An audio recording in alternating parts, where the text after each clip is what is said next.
Up in Texas is playing football. And perhaps the greatest thrill a football player can have is winning the Texas High School State Championship. This little part of the world we live in has a bit of grandeur to it. Playing for your school and representing your community has a unique pride that only a Texan would understand. As the players strap on their helmets and buckle up, some will soon realize this dream. I'm Ken Hall, the Sugarland Express. The Texas High School Football Championships are coming up next.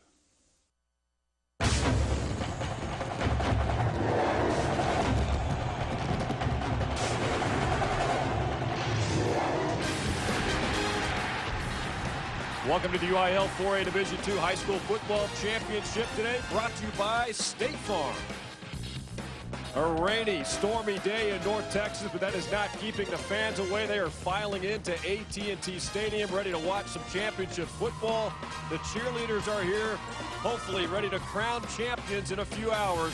We're ready for Class 4A Division II State Championship game. The Bearcats from Aledo and the Cubs from Brenham High School.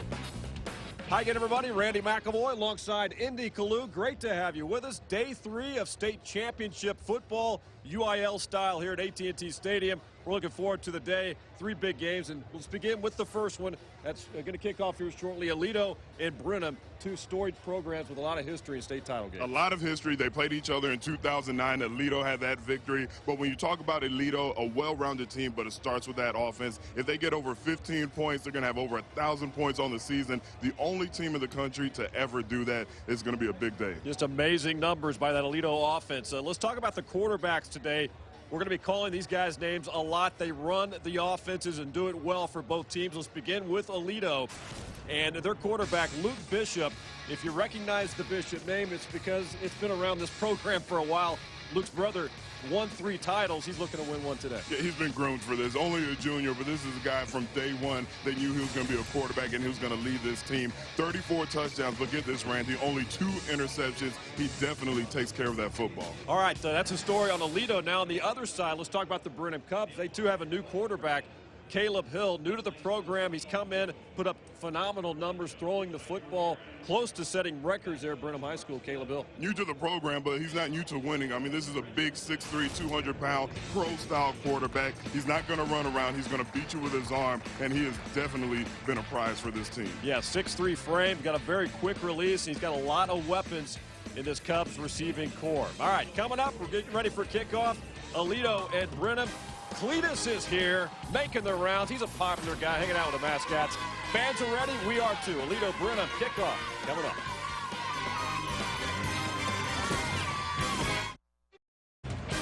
UIL Texas State Football Championship is brought to you by State Farm. Visit texas.statefarm.com to get a better state. By DQ for the best tasting treats, eats, and drinks in Texas. DQ just tastes better. By your local Ford dealers. Enjoy year-end savings during the Dream Big sales event. Ford is the best in Texas. And by the new Wrangler Premium Performance Advanced Comfort Jeans. Available at Cavenders and Cavenders.com. Right now, let's take you down to the field here at AT&T Stadium. Member of the broadcast team today, Neil Beasley. Neil, take it away. Hey, thanks a lot, Randy. A lot of talk, obviously, has been about this Aledo offense. Rightfully so. 1,000 points. That's unprecedented. But let me tell you about this Bearcat defense. Over the spring and the summer, when they scrimmaged #1 offense against #1 defense, the offense got 2 first downs in 15 tries. These Cats can bring it on both sides of the ball. If they can bring it again today, they'll walk home with the state championship. For more on the Brenham Cubs, let's kick it over to Aaron Hardigan. Aaron? Neil, thanks so much. Hey, as the late, great coach Darryl Royal once said, dance with the one that brung you. Do what got you here. That is Brenham's mindset today. It was last season in their opening round playoff loss to Elgin that they learned different. They changed their defensive scheme to better outlast Elgin's offense, and it bit them where the sun don't shine. They said, this year, we're not going to do that. We're not changing who we are for someone else. We're going to be Brenham from start to finish. Brenham's been pretty darn good this year under transfer quarterback Caleb Hill, who runs and throws it. Not sure Aledo's seen an offense like this. Randy, back to you guys. All right, Aaron, appreciate it. Look forward to hearing from Aaron and Neil throughout the broadcast. The anticipation has been building in D. I think we're ready for some football today, huh? No, we're definitely ready for some football. And as long as people realize this isn't a story just about Aledo's offense, just like she mentioned, Brenham, they're ready for this. They've had a very, very good season, and they have a top-notch quarterback on their side of the ball as well. Colin Colkhurst will have the honors for Brenham. They'll kick it off. Back to receive for Aledo. Johnny Carter and Ryan Newsom.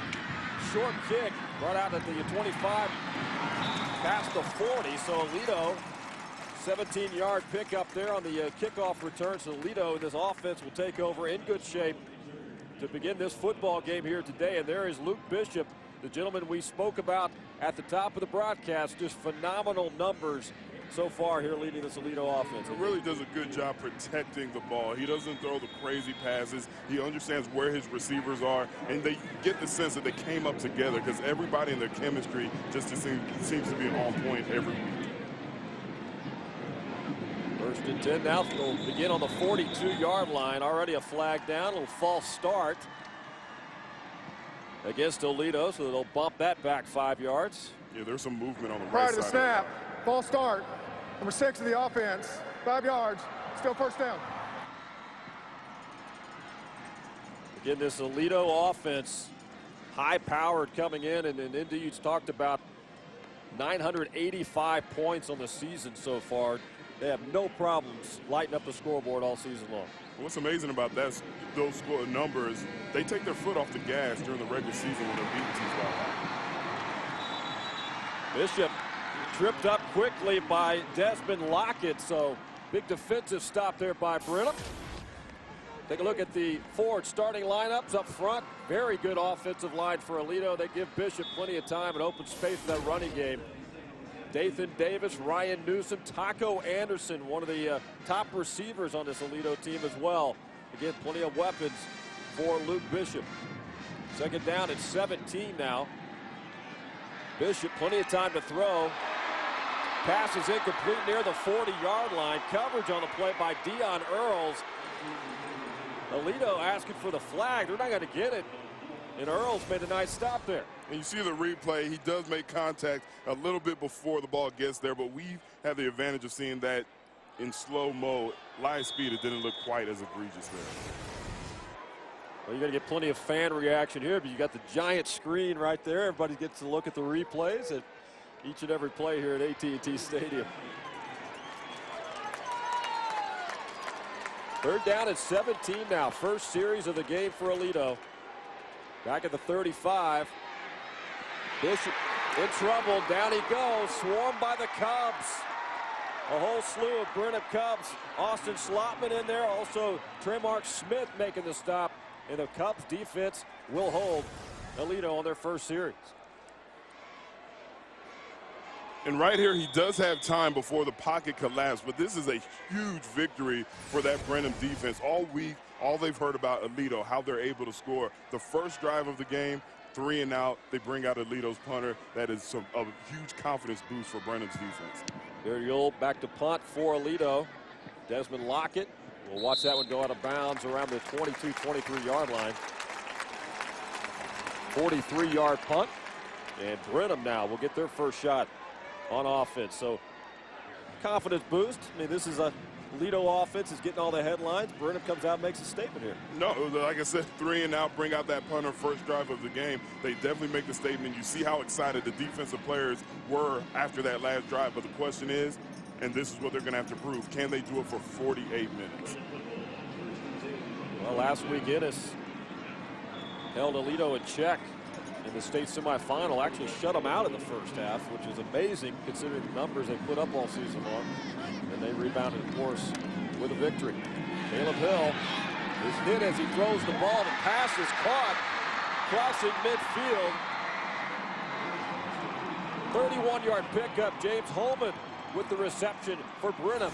Caleb Hill took a big hit, got that football off the. Took a big hit. He knew the rush was coming. He stayed calm in the pocket, and this is what I like about Holman. Look at the way he controls his body in the air. He had to adjust his body to make that catch.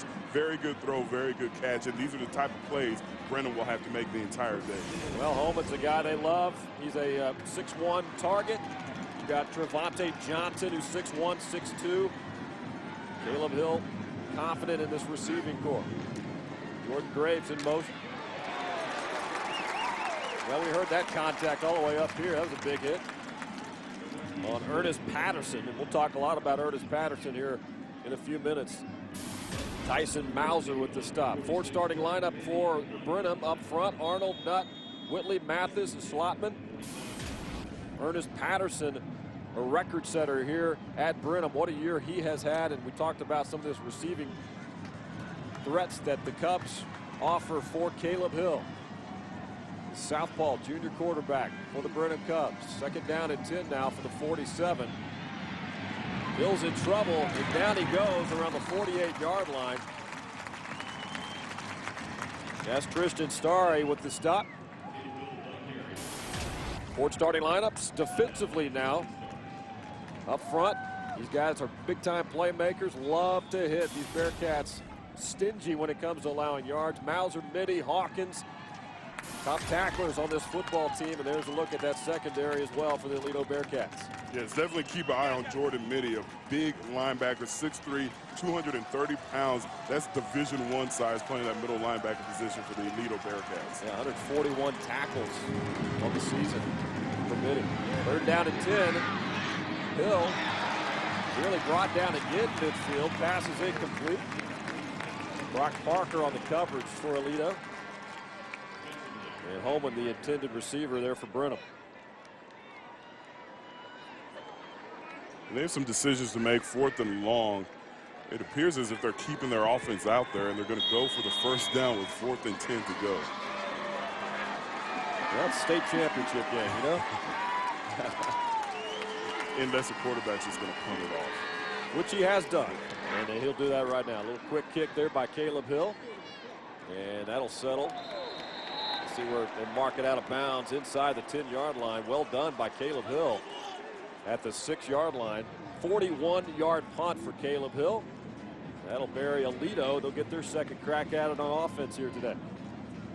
And when you have the ability to use your quarterback as a punter, it throws another issue that the defense is going to have to look at and worry about, because it sets everything up for that fake punt. You have a competent passer who can also punt the ball, so you can never get too comfortable thinking that it's going to be a punt when it's 4th and long.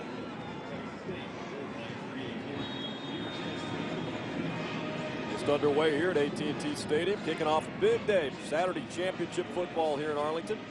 Great to have you with us. Aledo begins their second series on the 6-yard line. John Watley right there. Brings up second down here. Take a look at the fourth starting lineups defensively now for the Brenham Cubs. Jamichael Adams is a good one. Coach West very high on him. And then the linebacking core is outstanding, as is the secondary. A lot of turnovers, plenty of interceptions on the season as well, including 7 by Lockett. Here's some running room there. This one could go all the way on a second down play. Can Brenham catch up? Finally, he's hauled down. That is Jess Anders. An 85-yard pickup by Anders. He had open space. Thought he would take that to the house, and Brenham caught up with it. And just like that, you see why Jess Andrews is the top rusher for the Aledo Bearcat offense. You get a chance to check out his speed. Look how quickly he gets to the edge of the field. Then he just goes north, and he turns on the afterburners. Anders coming in with over 1,400 yards on the season. He's a threat on the ground and receiving. He's going to take a little breather right there. Well-deserved after an 85-yard run. 35 touchdowns on the season rushing. First and goal now from the 9. No gain there. So Aledo, big play from Jess Anders. That's where you look at this offense, and you've got Anders back there. You've got number 17. We'll hear from Ryan Newsom as well. Dathan Davis. I mean, this is a plethora of guys in that backfield that can do some damage. They have talent. They can all hurt you. You just talked about Dathan Davis, 230-pound running back. They have so many different styles of running. There's Anders inside the 5. He's met by a couple of Cubs defenders. Picks up 5 yards. Picks up 5 yards, and credit the offensive line. Look how big that lane is. That was a seal block. He had a seal block going to his right and to his left with the tight end and the right tackle. They do a very, very good job creating lanes for the running backs to hit. Third down, goal to go from the 4-yard line now for Aledo.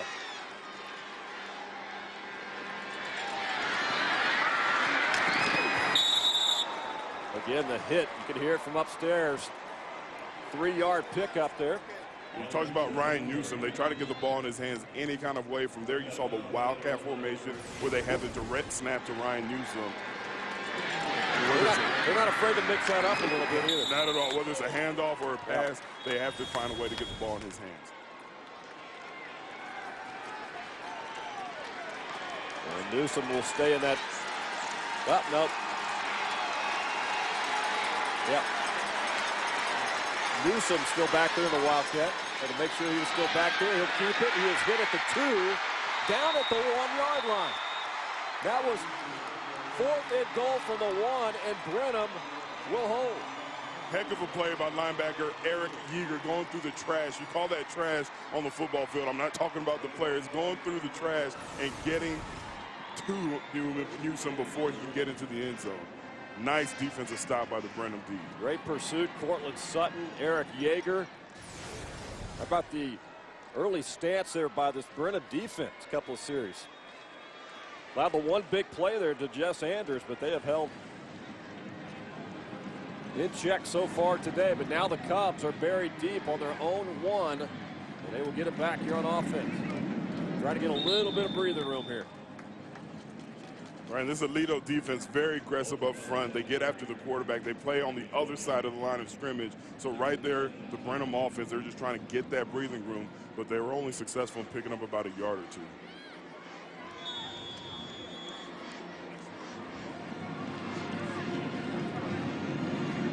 Well, so many good storylines in this Brenham program. We'll talk about it during the broadcast. We saw Coach Glenn West a little while ago, and we'll talk about the continuity he has on his staff. It's a really good story. Friends dating back to their high school days. Now they're coaching together. They've been doing so for a long time. That's Ernest Patterson. It's going to be important to get Ernest Patterson going. This guy, the 2,355 yards rushing. They've got to have a solid running game against this Aledo defense. Yeah, listed at only 145 pounds, but he brings a punch. He runs hard. He never gives up on the play until the whistle is blown, and that is why he's been able to gain over 2,300 yards coming into this game. All right, not much going so far for Brenham after they held Aledo. 3rd down at 7 from the 4-yard line.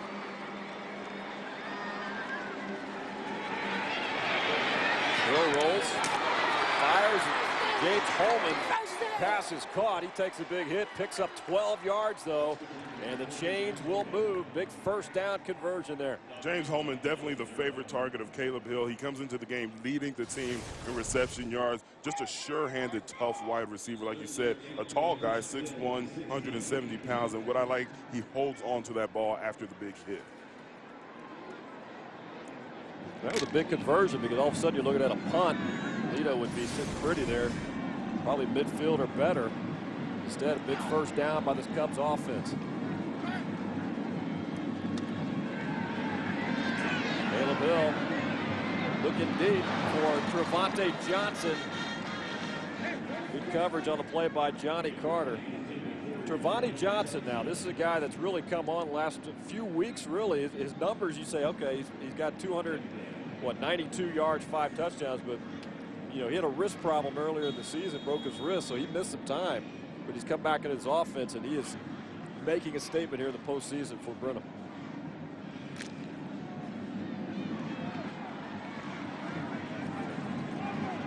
Second down at 10 now from the 16-yard line for Brenham.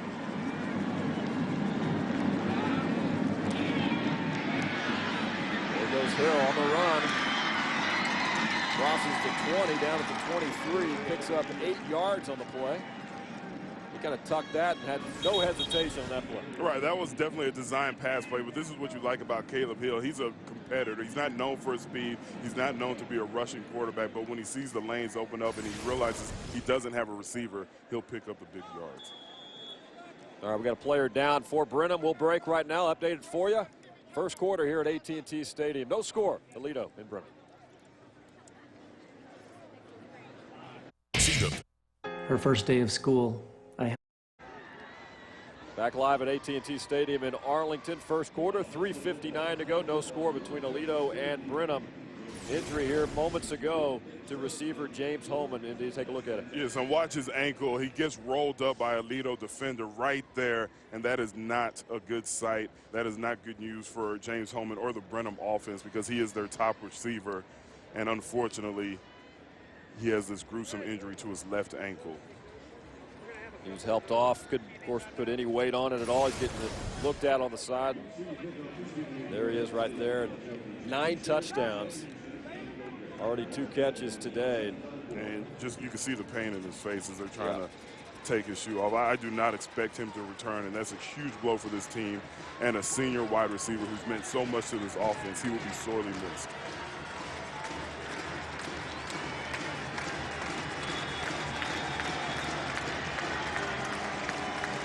Malik Wilson is out there now, number 17 for Brenham.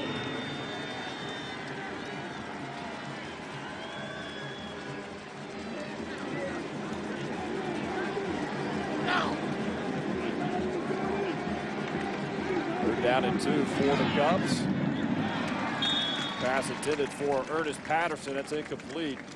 And they definitely were not on the same page on that play. Ernest Patterson never even had a chance to break out of his route. He didn't even know the ball was coming his way. So there was either a missed assignment or miscommunication going on in that huddle.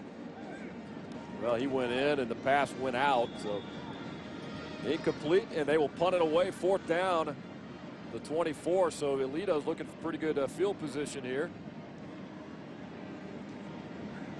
There's Ryan Newsom. Think he knows what to do with the football? Pretty much speaks for itself, and they're not going to kick it to him. And the punter knows what to do with the ball when you have a guy like Ryan Newsom back there. You kick it out of bounds.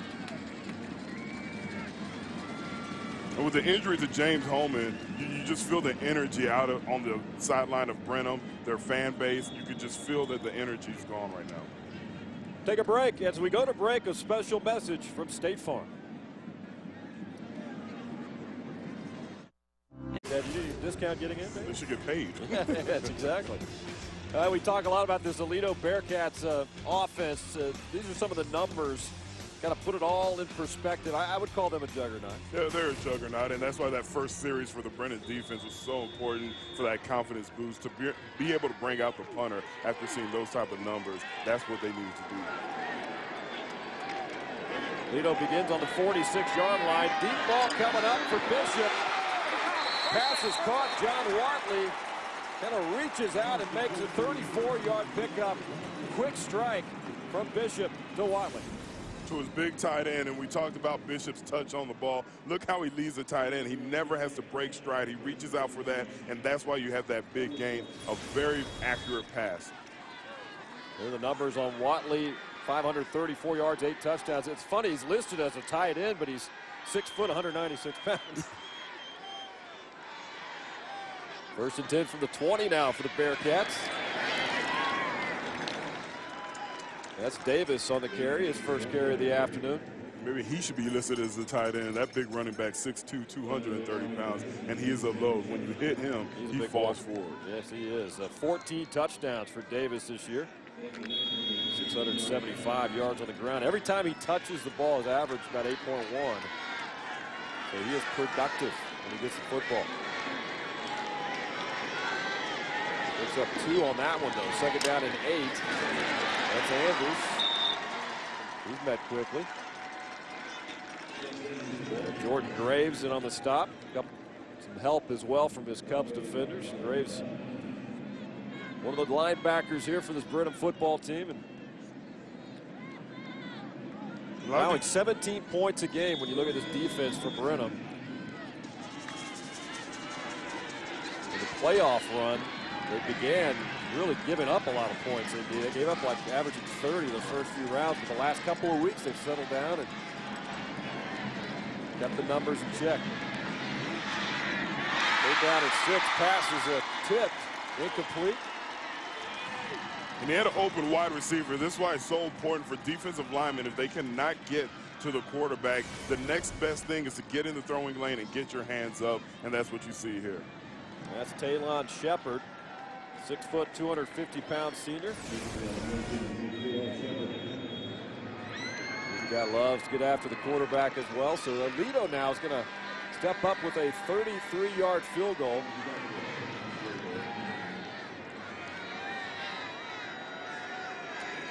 Snap is good, and the kick is also up and good for Aledo, and they are on the board.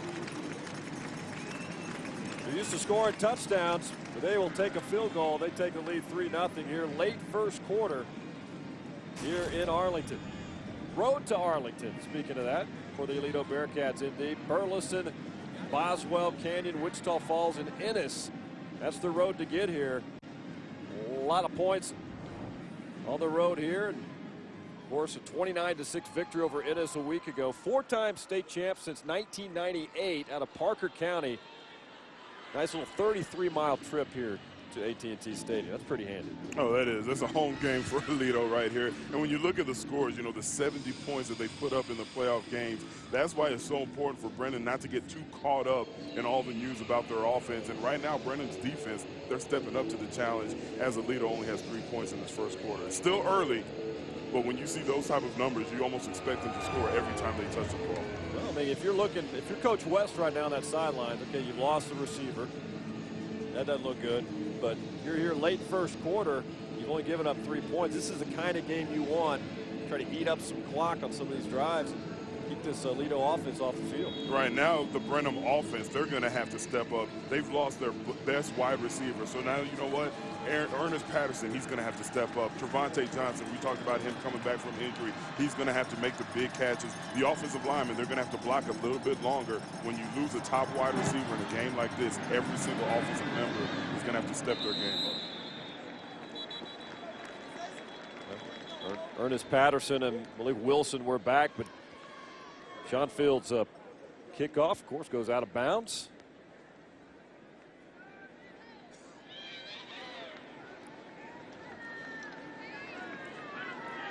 Officials will talk it over there with Coach West. I'm sure they're not discussing whether or not went out of bounds. That was pretty obvious. They've got a mark down there around the 15-yard line. And Patterson is back down to the 5-yard line. Wasn't even close to him. Glenn West, 16 There are years 2 fouls ago. on the play. All sides. Kicking team. A penalty is declined. Illegal kick out of bounds on the kicking team. Brenham has elected to take the ball 30 yards from where it was kicked. It'll be 1st and 10 on the 30-yard line. After they're talking it over, he'll take that field position at the 30. Tim Buchanan, the head coach there at Aledo. What a run he has had there for the Bearcats program. Same could be said for Glenn West. We just saw a shot of him on the sidelines. 16 years as head coach at Brenham. Total yards so far, there they are. Bearcats 129. Brenham just under 100. Snap there to Patterson. Crosses the 40, got a little running room. Midfield. Knocked out of bounds around the 48-yard line by Brock Parker. Picks up 22 yards. And I like that call, getting the ball in the hands of your big playmaker as quickly as possible. And look at the offensive lineman, giving him that short edge to get around. Does a good job blocking, but I really like the way Ernest Patterson runs. Again, 5'6", 145 pounds, but you cannot tell because they're not able to bring him to the ground.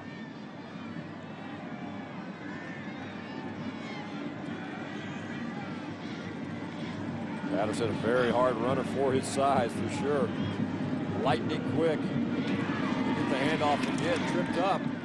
Picks up a couple of yards, though, near the 46-yard line. R.C. Anderson with the tackle by Aledo.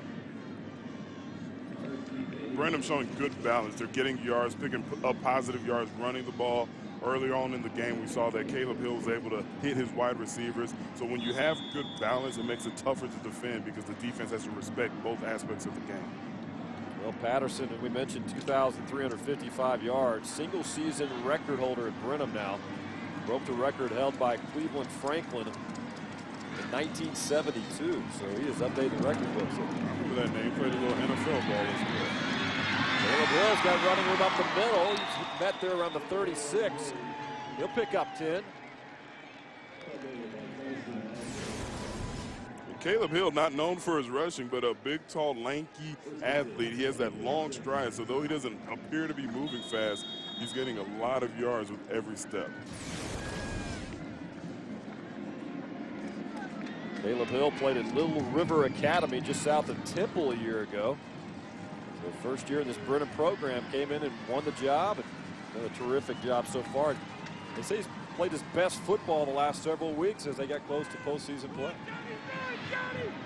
There's Hill looking deep. Pass is caught at the 3-yard line. Cortland Sutton. 34 yards. Johnny Carter on the coverage. Actually good coverage. But Sutton went upstairs to get that one. And that's what I'm talking about when I say everyone has to step up. Cortland Sutton, 6'3", 205-pound wide receiver, and he also plays defensive back. He goes up, gets the ball at the highest point, and those are the type of plays that you're going to have to make with the absence of James Holman. Great concentration there by Sutton, 6'3" frame.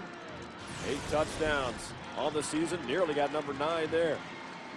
First and goal to go now from the 2 for the Brenham Cubs. Down 3-0 here. Clock winds down late first quarter. Loose ball. Aledo, I think, recovered the football and mishandled the handoff there. Tyson Mauser, I believe, recovered for Aledo. A big miscue by the Cubs. Huge mistake by the Brenham Cubs. And right there, I can't tell exactly what went wrong with the handoff.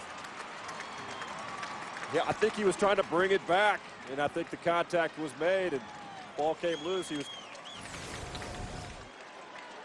It appeared to be fed it to Patterson, then try to pull it back, and then the ball got knocked loose. Or an option where the running back and the quarterback, they're reading the same thing.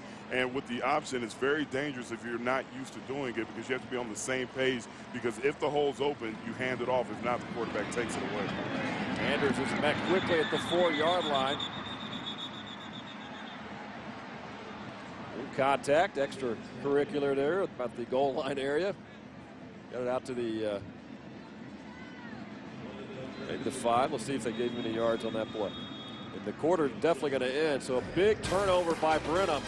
Knocking on the door. They come up empty after 1 quarter at AT&T Stadium. Aledo leads Brenham 3-0. Aledo leading Brenham 3-0. Brenham knocking on that door towards the end of the first, but a fumble recovery by Aledo. Let's talk about the road to the state finals now for the Brenham Cubs, ND. They began with a couple of close calls, actually 3 to open the postseason, with Georgetown, Eastview, Dayton, and Texas City.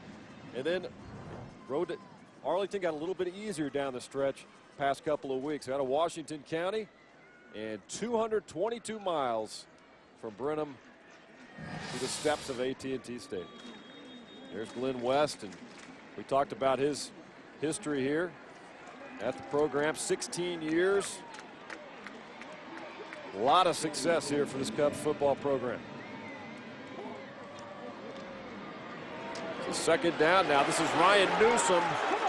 And that Wildcat formation crosses the 20 and down to the 22-yard line, picks up 18 yards. Cortland Sutton, the stop for Brenham. And he does a nice job with the cutback. He starts out going with the block. He's going with the grain of the block. Then he cuts back, and every defender is going where his original direction took them, and he uses his speed to outrun them to the offside, away from the play, and picks up the big yards. Really like what I see when they throw out Newsom there, and then what he can bring to the table. Little, obviously, polar opposite than a Luke Bishop. Loves to throw the football. Nice weapon there for Ryan Newsom. 1st and 10 now from the 23. Pass is caught. That's Taco Anderson. Deion Earls with the stop for Brenham. And yes, I did say his name is Taco. Now, is that a nickname or his birth-given name? That is a nickname.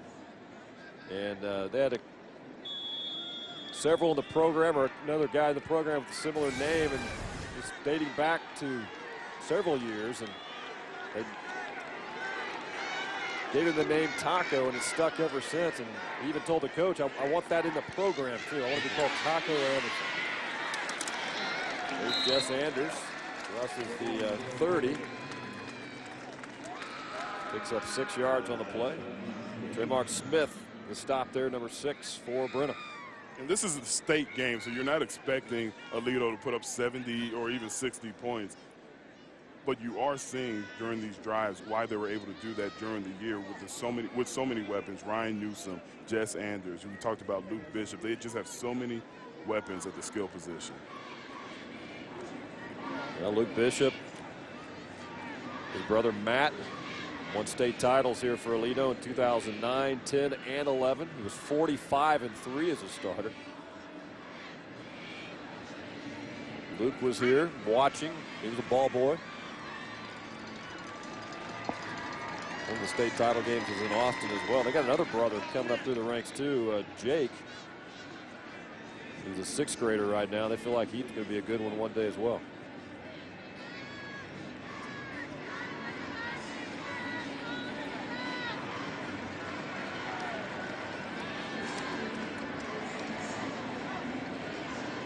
Good market here. So it looks like they need less than a yard to pick up the first down. I would not be surprised if they go to the big tailback, Dathan Davis, 6'2", 230 pounds, to pick up the needed yard. Anders is back there right now. And Davis is right next. He's to the right of Luke Bishop. 3rd down and 1. They'll mark it at the 32-yard line.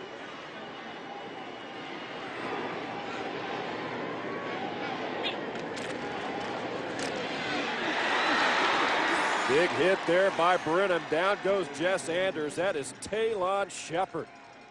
He did not waste any time. Initial contact right on Anders. And down he goes. Look at that hit. Big hit. I guess they're not even going to measure.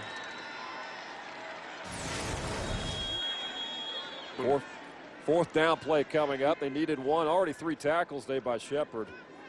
And they will force the punt here. Desmond Lockett is back to receive for Brenham. He's around the 30-yard line.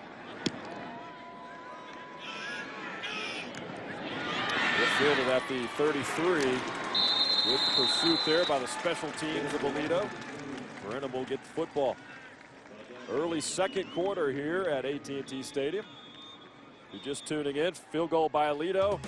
Missed opportunity by Brenham, but they're still very much in it. Only 3-0. Aledo leads Brenham.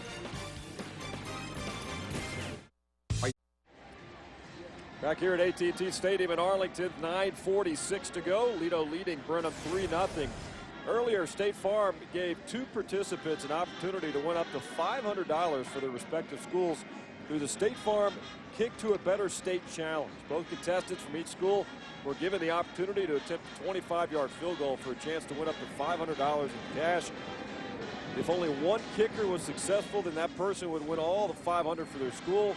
If both were successful, then each participant would receive $250. You saw Chandler Cunningham from Aledo and Adresha Spates from Brenham with the honors. So a lot of fun here at AT&T Stadium. That's a lot of pressure when you're out there trying to kick a field goal for all these people. Especially for money. Does that make them professionals? Not quite. Okay. I saw the form out there. So. All right, we are back here, second quarter. Low-scoring game. Aledo's offense had all the headlines coming in. And so far, the Brenham defense has held them in check. Second down and 9 now for the Cubs, 38-yard line. There's Patterson in motion. Hill looking, fires and hits Cortland Sutton inside the 40-yard line. That's a pickup of 26 yards from Hill to Sutton. I really like the accuracy while Caleb Hill is on the move and the way he led Cortland Sutton. And both of these quarterbacks, they've done a pretty good job leading their receivers to where the receivers don't have to break off the route. Watch the accuracy as Caleb Hill goes on the move and he puts that ball in front of Cortland Sutton so he can continue his movement and get upfield. Well, they're trying to make some adjustments here, spread it around. They've got Patterson kind of moving around now. James Holman, their top receiver, out with that ankle injury. Now Hill's looking for guys like Cortland Sutton, Trevante Johnson and company pick up the slack here. Here's Patterson. Turns the corner, takes a hit at the 32. Lunges forward, picks up an extra yard, 6 yards on that carry by Patterson. And right there, Aledo, they had a blitz coming, a corner blitz coming from the wrong side, from away of where Patterson was running, so he was not able to get to Patterson before he was picking up the extra yards. 6 carries, 32 yards so far this afternoon for Ernest Patterson. Brenham in Aledo territory now at the 30-yard line. 2nd down and 4 now for the Cubs.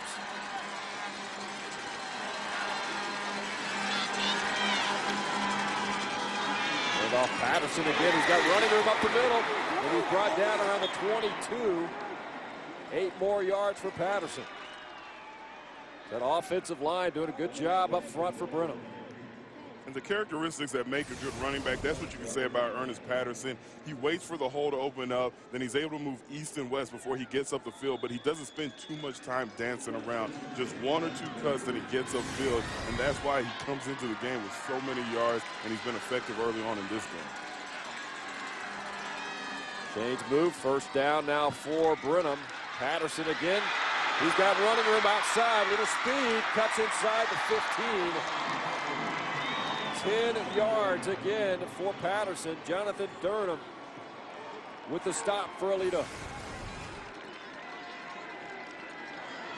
And right there, just look at the moves, just never giving up. And that's instinct, you know, when to spin. That's not something that you're coached up. That's not something you're going to watch on film. That's just instinct, and he is a natural runner. Well, Aledo Bearcats 3 missed tackles on that play alone. He was tough to bring down. Another 1st down from the 12-yard line. Cubs were knocking on the door into the 1st quarter. They're looking to get something back here. Pass intended for Trevante Johnson. Had him twisted around just a little bit, but had him open there for a moment. Let's go down to the sidelines and check in for an update on James Holman now.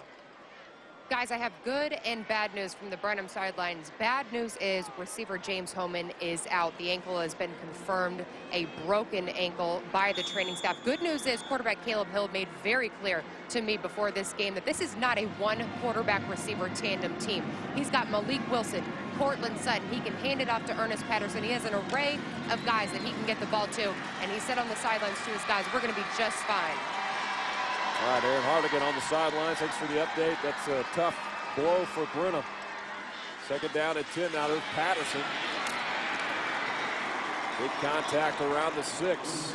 7 yards again for Patterson. What a drive he's having here. What a drive, and just like she said, they do have multiple weapons. Your heart goes out to Holman as a senior. You never want to end your career this way. But with Ernest Patterson, there's still going to be hope with this Brenham offense. And the big guys up front, because we're talking about how he's hitting those holes. Well, the big guys, Neil Mathis, Jalen Whitley, Dalton Nutt, Jeremy Arnold, Austin Schlappman, who's going to TCU to play right tackle. They're creating those holes for Patterson to hit. All right, 3rd down and 4 now from the 6-yard line for Brenham.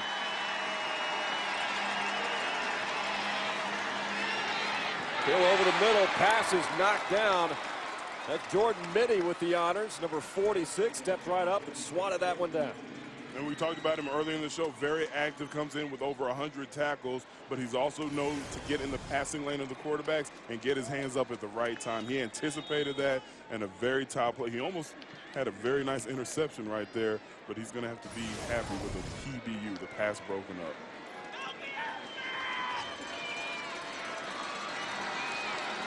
A 22-yard field goal attempt by Brenham is up and good. That's T and Pham with the honors for Brenham, and they are on the board, and we are tied at 3 apiece. Who would have thought this? You know, we thought a lot of offense maybe by both teams today. Not the case here so far. We got a Dandy Bruin 4A Division II state championship. Aledo Brenham tied at 3.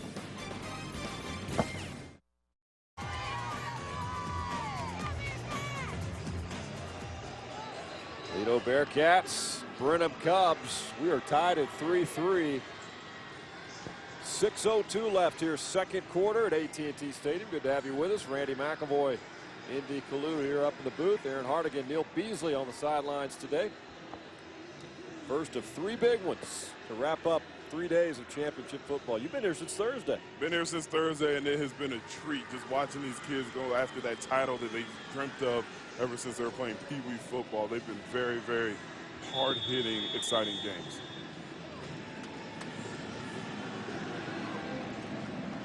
All right, it's going to be another short kick. They want no part of kicking this deep to the weapons for Aledo. And they'll pay for it there because Aledo's going to come back with pretty good field position. 28 yards on the return. And Aledo, this offense, will take over. Take a look at it again here. Pretty good blocking downfield here. Got a little seam. Good blocking, nice return by linebacker Tyson Mauser. The problem with Aledo, they have so many weapons, guys that you may not even heard of. Once they get the ball in their hands, they're going to pick up those positive yards. So Bearcats begin on the 47-yard line.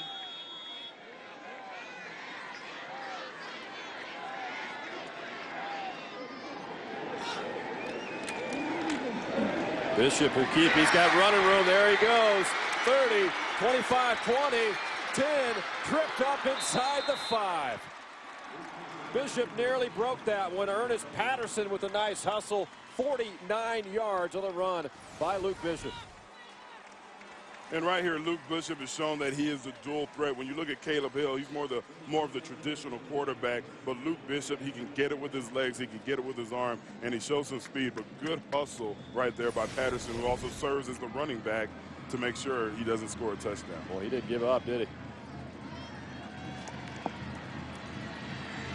Tripped up at the 4-yard line, so it's 1st and goal to go now for the Bearcats.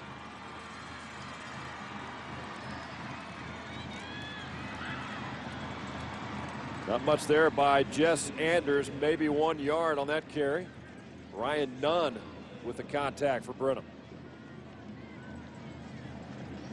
And right now, Aledo making their biggest plays are coming from the ground. We've seen Jess Anders with a huge run. We just saw another big run from Luke Bishop. Holes are created. The skill position guys are hitting the holes, and they're getting the extra yards because they're turning it.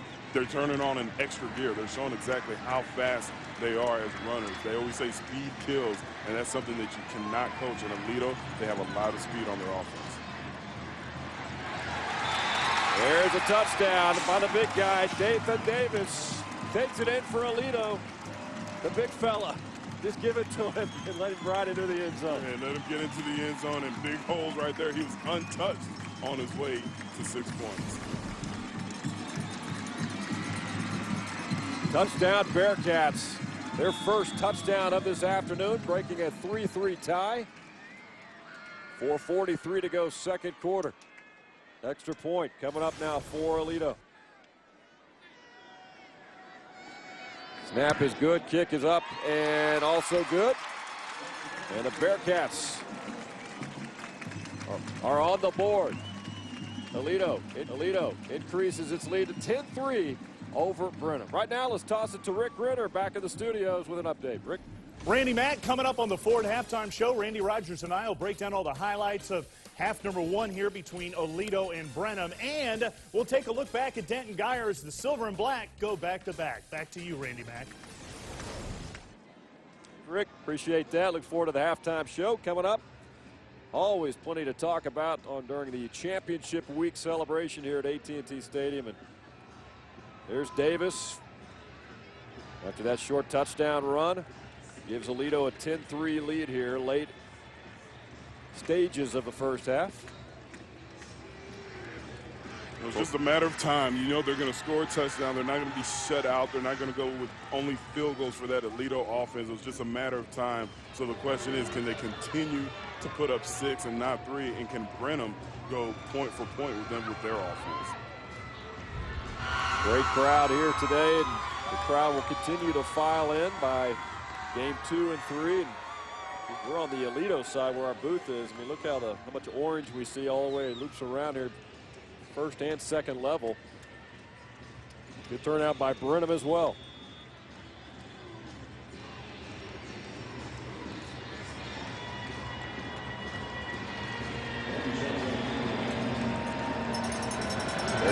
kick it away. Malik Wilson is back. Also, Ernest Patterson. Patterson will bring it out, crosses the 20. He's met. Falls forward about the 22-yard line. So that's where the Cubs will take over. Tell you what, one thing I'm noticing, both teams can hit, but I'm seeing Aledo really attack well today. No, they are attacking, and you just felt the energy after that touchdown. That entire team, they settled and they said, okay, this is what we do. This is what we're known for. The first 3 or 4 series, it didn't look like the Aledo that you've read about, that you've seen in the past, but now you're starting to see their big playmakers make plays.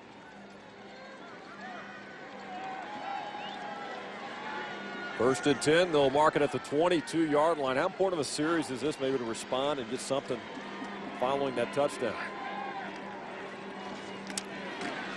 Patterson. I'll tell you what, it's huge, and that's the battle cry in that offensive huddle. When you look at Brenham, they've gotten very close to scoring 2 touchdowns, and they've only walked away with 3 points in total. So they are going to have to respond to that last touchdown by Aledo, whether it's a field goal, whether it's a touchdown. They have to finish this drive with points on the board.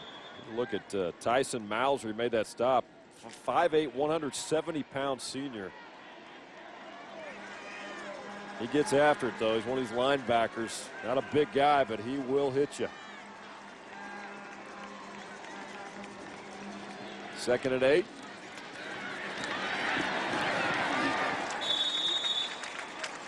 That's Malik Wilson with the reception for Brenham.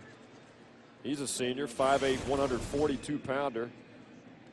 Quick release by Hill. I mean, he doesn't hesitate. He gets out, gets rid of that football quickly, doesn't he? No, I'm very impressed with Caleb Hill, and this is a guy that has that next level talent. You know, that college, whether it's Division I AA, with his big body, with his presence in the pocket, you can definitely see him playing at the next level. But he's only a junior, so I shouldn't get too far ahead of myself when talking about the talents of Caleb Hill.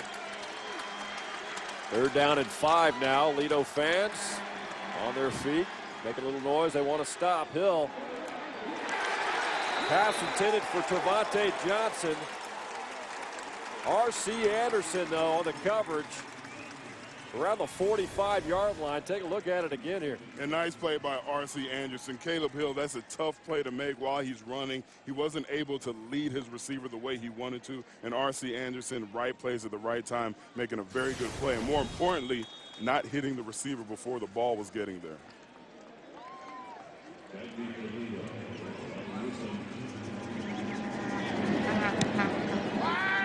Ryan Newsom back for Aledo. That'll roll out of bounds just inside the 40-yard line. They'll mark it close to the 39, 40-yard punt. 35-yard punt, I should say. We talked about how important it was for Brenham to score. Well, they were not able to do that. It's just as important now for the Brenham D to stop Aledo. If they start getting touchdowns and field goals with every possession moving forward, it's going to make it very tough to keep up with this high-powered offense. So Brenham defense, they've done a very good job to this point. With 3 minutes left in the 2nd quarter, they're going to have to bring that Aledo punter back out. Well, you probably learned something when they watched the film of that game against Ennis last week. Find out what Ennis did to slow this offense down. 2nd half. Bishop gets loose inside the 40. Big game there by the Aledo quarterback. Tripped up by Ernest Patterson. Patterson's having a busy day, 22 yards. The penalty, and the Aledo players don't look too happy, so this one may be going back.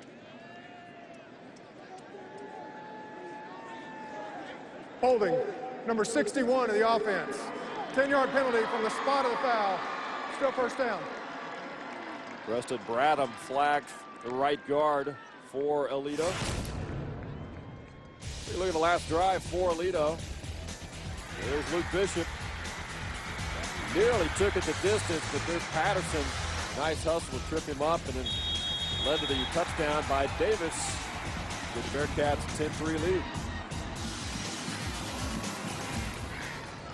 They're on the move again here, late 1st half. Up 7. Well, snap gets past Bishop. He recovers. He's being chased down. Actually has a little running room. Crosses the 45. Brenham had a couple of chances. We got a flag down, though, around the 38-yard line. Shepard and Dion Earls chasing him down here. Nice recovery by Bishop. Nice recovery, and you just talk about him being a competitor. This could have definitely been a tragic play for Aledo, but he's able to get the ball and just fight to get back. Blocking the back, number 51 of the offense.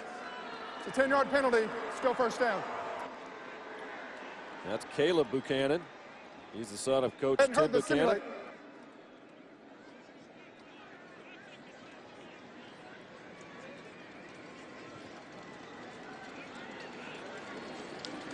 So now, right now, Aledo shooting themselves in the foot with penalties, bad snaps, but it's still first down.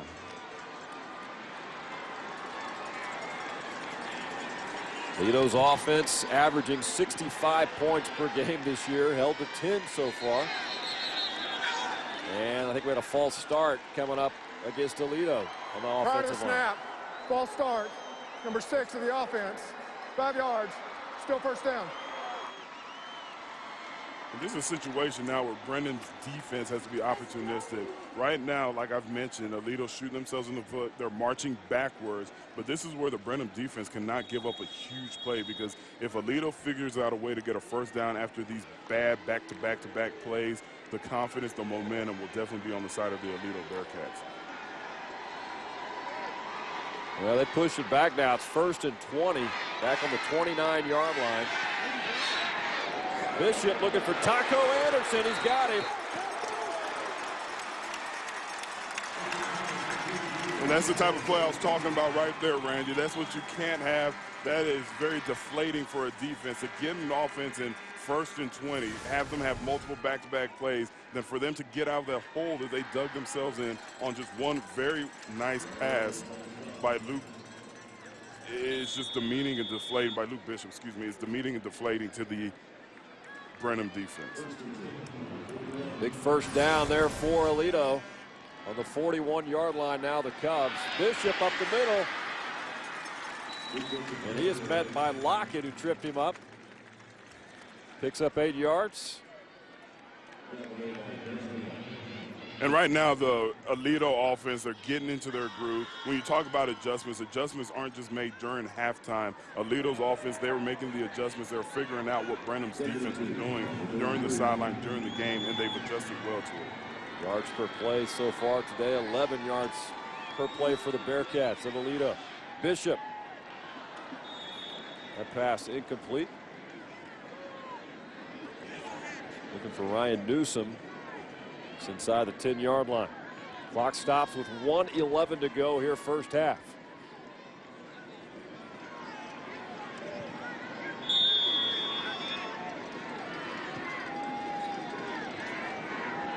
Aledo offense, 7,971 yards entering today's game.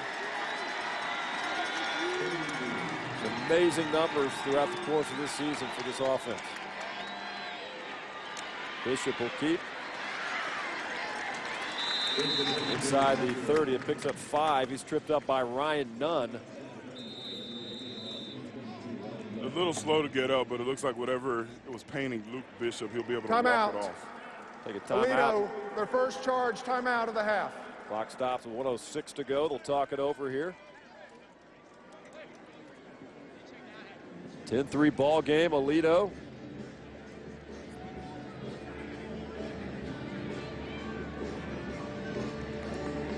From the crew that brings you America's #1 pregame show comes Fox Football Daily with all the news, opinions, and insight you need on the NFL and college football. Fox Football Daily, weeknights at 6 p.m. Eastern, only on Fox Sports 1.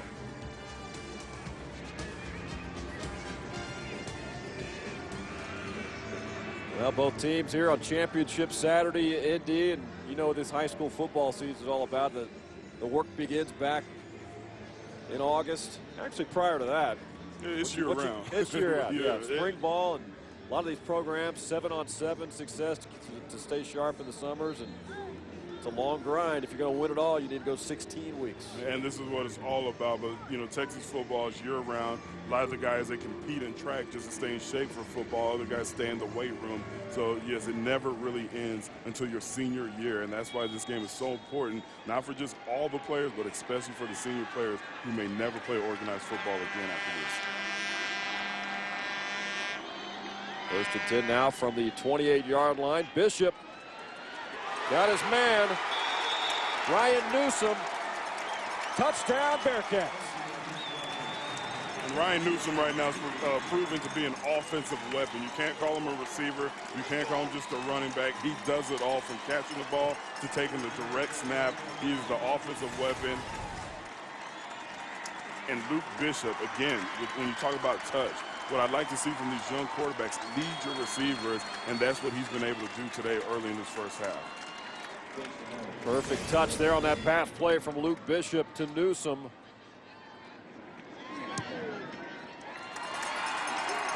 One after is up and good for the Bearcats. And they strike again here late first half to increase their lead to 17-3. And again, watch the touch on the ball, watch the route running. So many times, even on the professional level, you see wide receivers have to break their route, jump up for the ball, and that's the difference between a big gain and a touchdown. When you can lead a guy like Ryan Newsom, who has a step on the defensive back, you get that touchdown. Well, that touchdown puts Aledo over 1,000 points scored this season. That's just an amazing feat. 1,002 now. First high school team in history to score more than 1,000 points in a season. Congratulations to Aledo. And not the history of Texas football, the history of America. You know, we're talking about a national record. We're talking about a huge accomplishment by the Aledo Bearcats.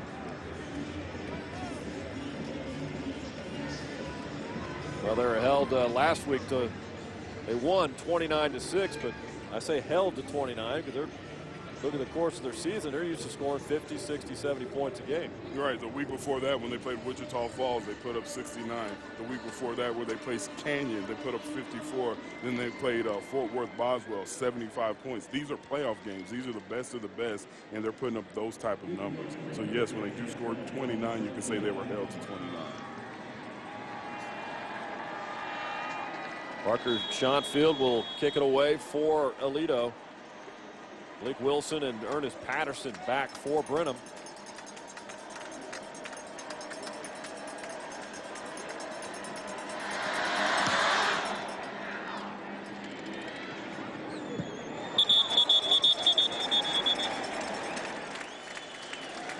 So Brenham's got some work to do with 59 seconds left here in the first half, down 17-3. They have 3 timeouts, Randy, and I don't think this is the time to play it safe. Now, I understand if a coach wants to get conservative, go into the halftime with a 17-3 deficit to Aledo, but I don't feel this is time to get conservative. With the timeouts, with the strong arm of Caleb Hill, and with players like, with their wide receivers that have been known to make big plays, and Trevante Johnson has already shown that he can make the big play, I think you have to go and at least try to get the 3 points before you go into halftime. Well, Hill's shown so far he can also get it done on the ground here the first half. And yeah, that pass is to Ernest Patterson, but he quickly said hello to Tyson Mauser. What a hit. And you talked about Tyson Mauser, not the biggest linebacker, but he does love to hit, and he has that explosion coming from the hips as he runs through Aaron Patterson on that play. Ernest Patterson, only 145 pounds. Most of the time you don't get a clean hit on him, but when you do, you're able to get him off the ground like that. 170 pounds. Play the big hit there.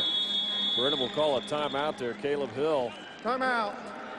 Brenham, their first timeout of the half. They got a couple of timeouts left, but with 20 seconds left, you don't want to make a mistake at this point, do you? No, you definitely don't want to make a mistake when you're this close to your own end zone, and you know what Aledo could do if they get the ball back. You definitely don't want to do anything drastic. Well, text UIL to 45384 for your chance to win $250 for you and for your school. State Farm, proud presenting sponsor of the UIL State Championships.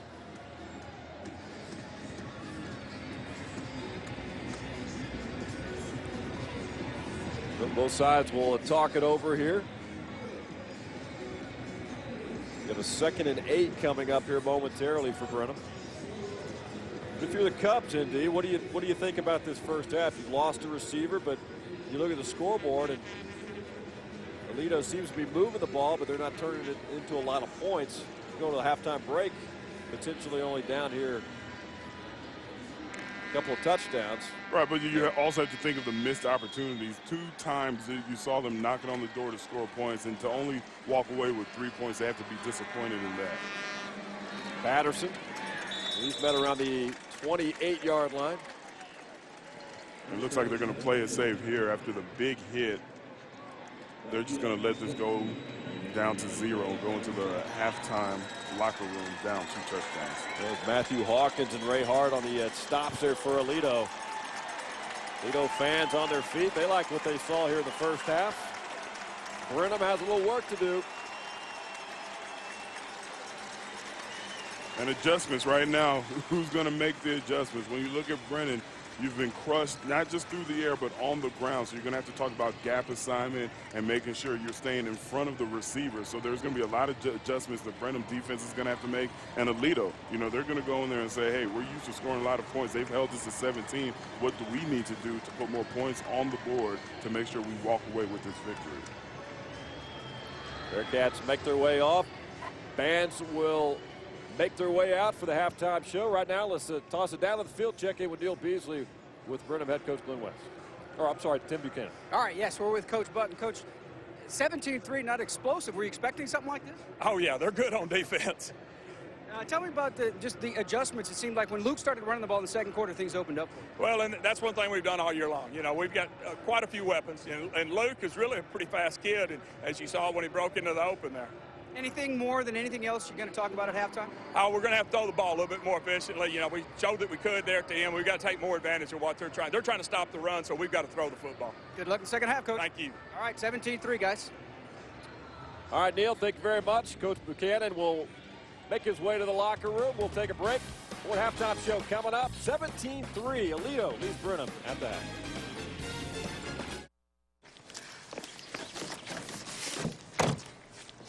Wow. College already. Yeah. We gotta go.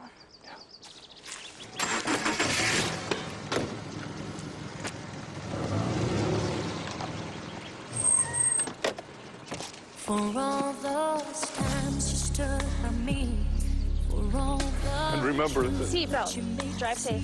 Colin. Fans taking plenty of pictures.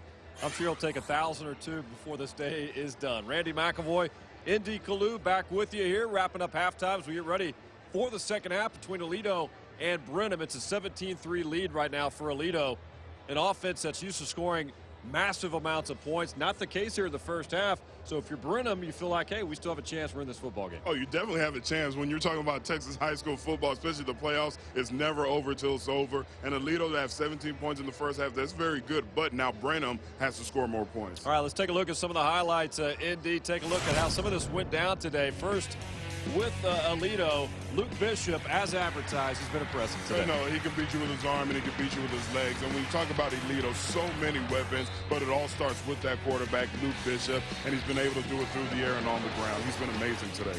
Connection there with Taco Anderson, and then there's Bishop again getting loose. And good pursuit by that Brenham defense. Here's the pass here from Bishop. What I like the way he leads his touchdown to receivers. Newsom. The way he leads his receivers. Newsom did not have to break strides to get that touchdown. All right, 17-3 lead. Aledo leading at Brenham right now as we get ready to start the third quarter. Right now, let's check in with Aaron Hardigan with Glenn West, head coach of Brenham. Coach, a lot of time left to be played. What did you like that your team did in that first half that you can carry over to this second? And what adjustments need to be made? Well, you know, I feel like man for man, we played really well in the first half. We got down on the 3 or 2 yard line and fumbled, and that really hurt. You can't do that against Aledo. You know, we score there and get a touchdown on the other end. You know, we should be in really, really good shape right now. So that was bad. And then on the thing we got to improve on, we got to be able to stop making them with big plays. They had a couple of big plays that we need to step up and stop, but we're fine. We just need to see what kind of character we have right now. What did you tell them? What did you remind them in the locker room? Well, the main thing we talked about was the fact that, you know, we've had character all year, and this is an opportunity to have some character today. And I'm really interested in what they look like in their eyes this half and how hard they play. Good luck in this half, Coach. Thanks so much. Randy, back to you. All right, Aaron, appreciate that. Let's take a look at our first half stats presented by Ford. Breaking it down between Aledo and the Brenham Cubs. Total yards 295, so approaching 300 right now for Aledo. And right now you see the balance for Aledo. They're getting it done on the ground and in the air. 96, almost 100 yards throwing, and almost 200 yards rushing. You have to stop one of those aspects. All right, Pearland and Allen are going to be up next. Game 2 here Saturday on this Saturday, championship Saturday at AT&T Stadium. Neil Beasley caught up a few minutes ago with Allen head coach Tom Westerberg. Thank you very much with Coach Westerberg and Allen. And Coach, you guys have been here, done that. How much does that kind of help the routine of a state championship? I think it helps a whole lot. We have quite a few kids on our team that were here a year ago, and so they know what it's like. They know what the preparation is like, the week leading up to it. And so I think it's going to help us a bunch. And then helping a bunch, Kyler Murray, obviously, you've been trigger man all year long. I'm guessing you're going to ride him a little bit this game, too. Yeah, he played well last year in this game and has led us all the way up to this point, and I don't expect anything different tonight. Pearland on the other sideline, what do you know and what scares you about the Oilers? Well, just watching the video, they're very sound defensively, and they're getting the job done offensively. Had a backup quarterback, Coach Heath's son, come in there week 12 after the other quarterback got hurt, and he's done an outstanding job and had a great semifinal game against Madison, and they're here playing this afternoon, so it's going to be a fun game. It certainly will be. Good luck to you. We'll see you out in the field in just a little bit. All right, thanks. All right, looking forward to that. That'll be game 2 here at AT&T Stadium. We still got a half to go here in the 4A Division II state championship. 17-3, Aledo on top. Aledo will kick it off to Brenham to open the second half.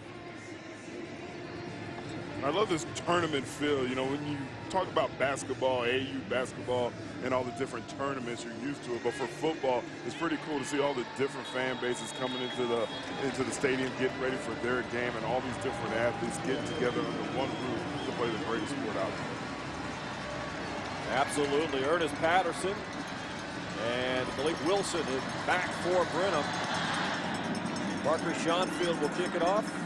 Patterson from the 12-yard line will bring it out, and he is tripped up quickly. Nice stop there by Aledo. That is Zane Scott with the honors. Good special teams again. We've seen that quite a few times. This is Aledo Bearcat special teams making a big play there. Right, when you talk about Aledo, again, we talk about that offense. We talk about over 1,000 points for this season, but they play all 3 phases very well. It's not just about the offense, their defense, and the special teams. They show up every week. So Brenham opens the second half on the 14-yard line. There's Patterson. Gets it outside, little breathing room there. Crosses the 20-yard line.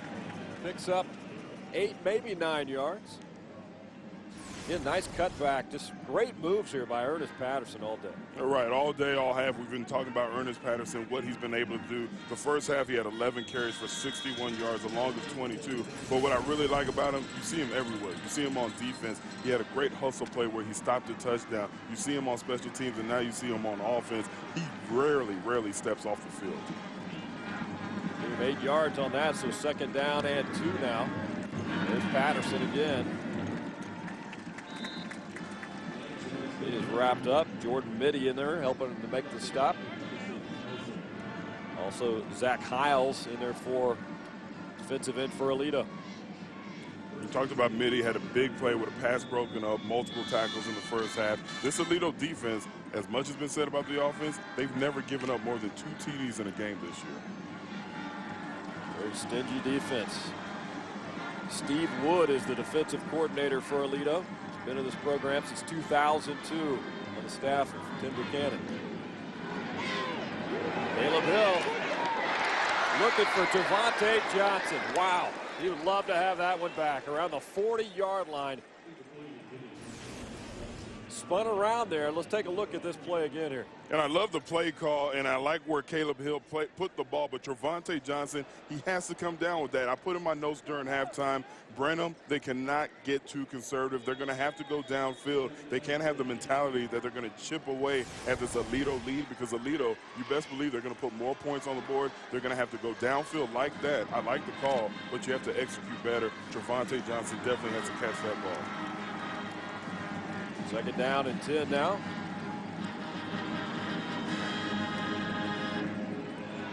Caleb Hill will keep. He's quickly brought down. That's Ray Hart. A loss of 1.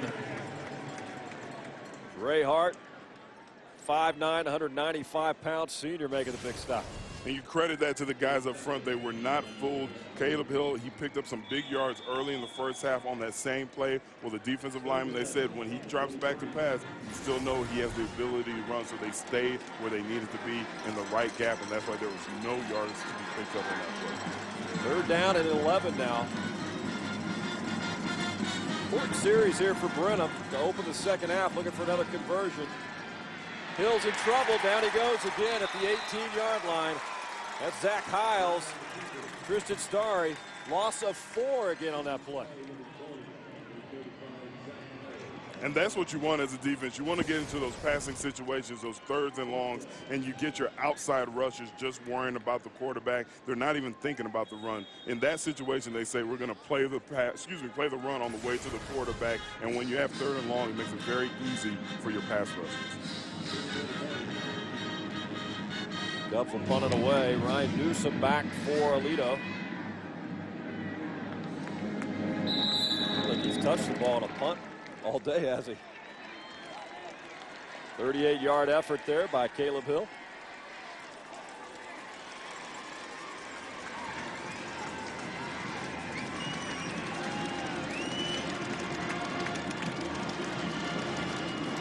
Really good turnout here by the Brenham and Aledo fans. And what I really like about Championship Saturday here, Indy, is as the afternoon progresses, you start seeing the second level filling up. Right. The Allen fans are here, Pearland. Soon it'll be Katy and Cedar Hill filling up this place tonight.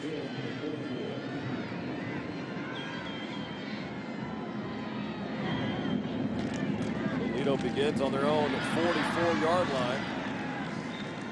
Handoff goes to Jess Anders. Picks up a couple of yards. Anders in the semifinal win last week over Ennis. We talked about this offense struggling in that first half, held in check, I should say, by Ennis. They ended up scoring 29, but he had 166 yards on the ground against that Ennis defense.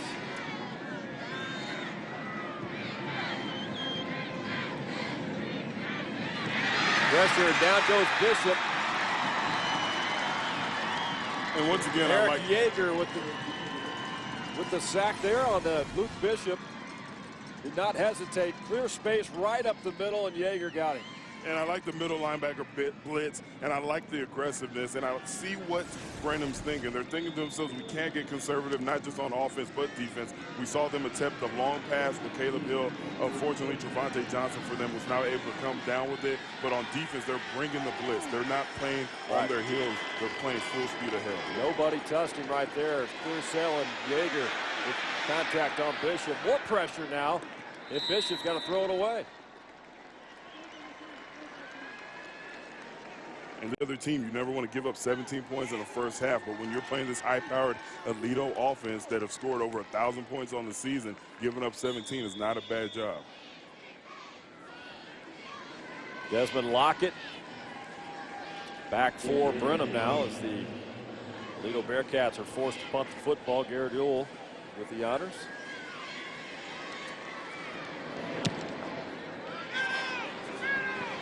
His kick sails around the 26, and Lockett is brought down just shy of the 35-yard line.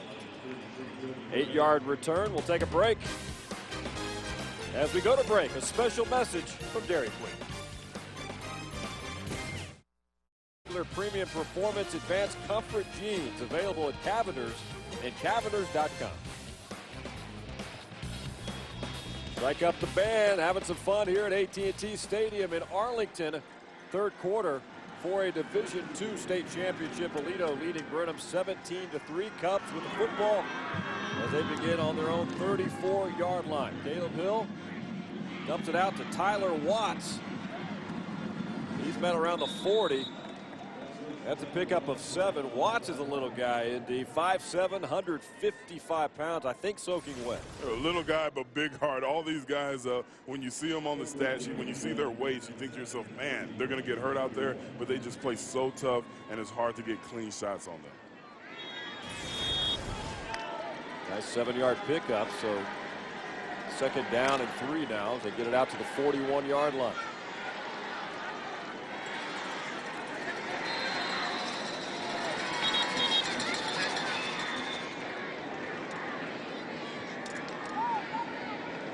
Delay a game, I believe, coming up.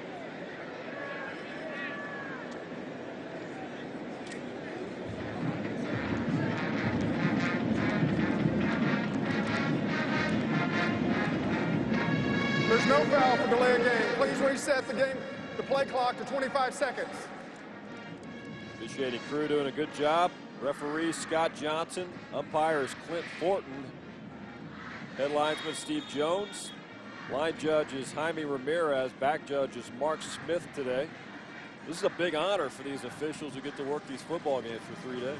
Absolutely. Second and 3 now. Hill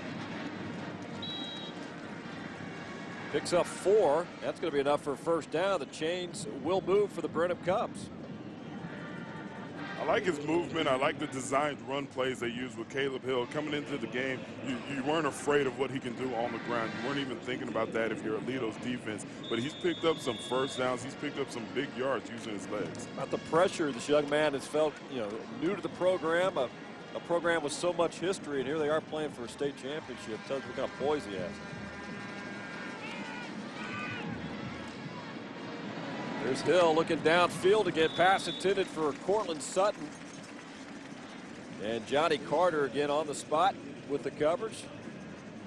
They've been trying to work that Sutton combo today, but Johnny Carter's done a pretty good job of coverage today. He's done a pretty good job, and again, I will say I like the play call. It's easy to say great call after you have a completion and say bad call if it's incompletion. When you're down 17-3 to a team like Aledo, I like them going downfield, but sooner or later, the execution is going to have to be there, not just a good play call.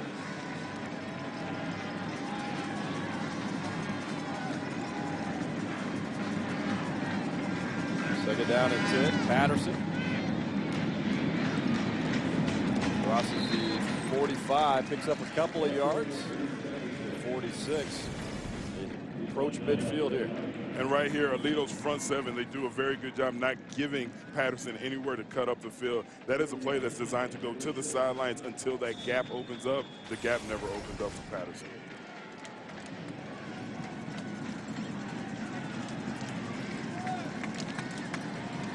Herschel Gardner is checked in as well for Aledo.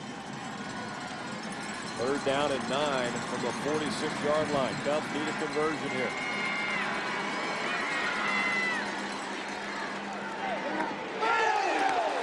Big hit pass intended for Trevante Johnson, but Jonathan Durham right there to deliver the hit. You have a penalty on the play. You had a receiver moving forward before the snap. But just a big hit when you get hit right there where the pads aren't. Legal motion, number 17 of the offense. That penalty is declined. It's fourth down. Yeah, legal motion there on Wilson. Tell you what, Trevante Johnson took a lick. He's still feeling it right now. There he is. Right in that rib section in between where the pads and, your pants, you have that area where you don't have any kind of padding or defense system, so those tend to hurt more than getting hit in the shoulders. Well, Durham's listed 160 pounds. Hauser's 170. These guys don't weigh a lot. They can hit. Nice punt by Caleb Hill. He'll mark it at the 5-yard line. 48-yard effort there by Caleb Hill.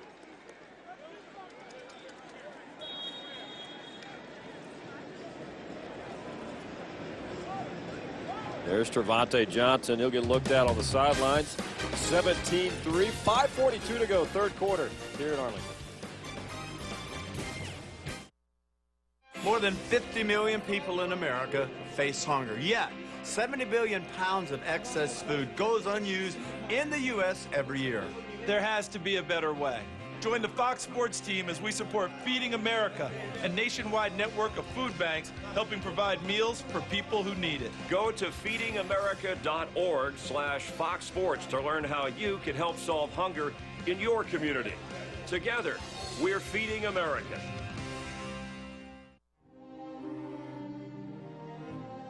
What if you meet the love of your life?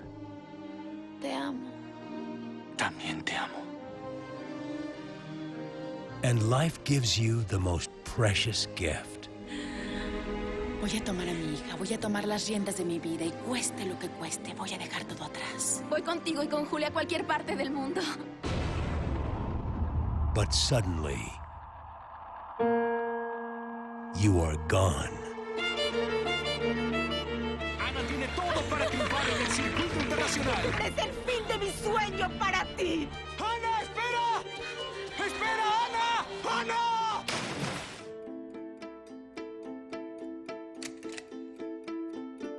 What if life continues without you? La Vida Sigue. Monday to Friday, 8 p.m., 7 Central, only on Mundo Fox. Join us for the WPT Christmas Day Marathon, brought to you by ClubWPT.com. Back live at AT&T Stadium in Arlington. Again, we've seen all kinds of shots from these fans. They dress up, they put the makeup on, anything that kind of makes them stand out a little bit here on Championship Saturday, doesn't it? Take a look at today's games here. Allen and Pearland are coming up next. 5A Division I state championship, approximately 4 o'clock. Of course, it depends when this one ends, but Allen looking to cap off a perfect season. Pearland coming in 14-1.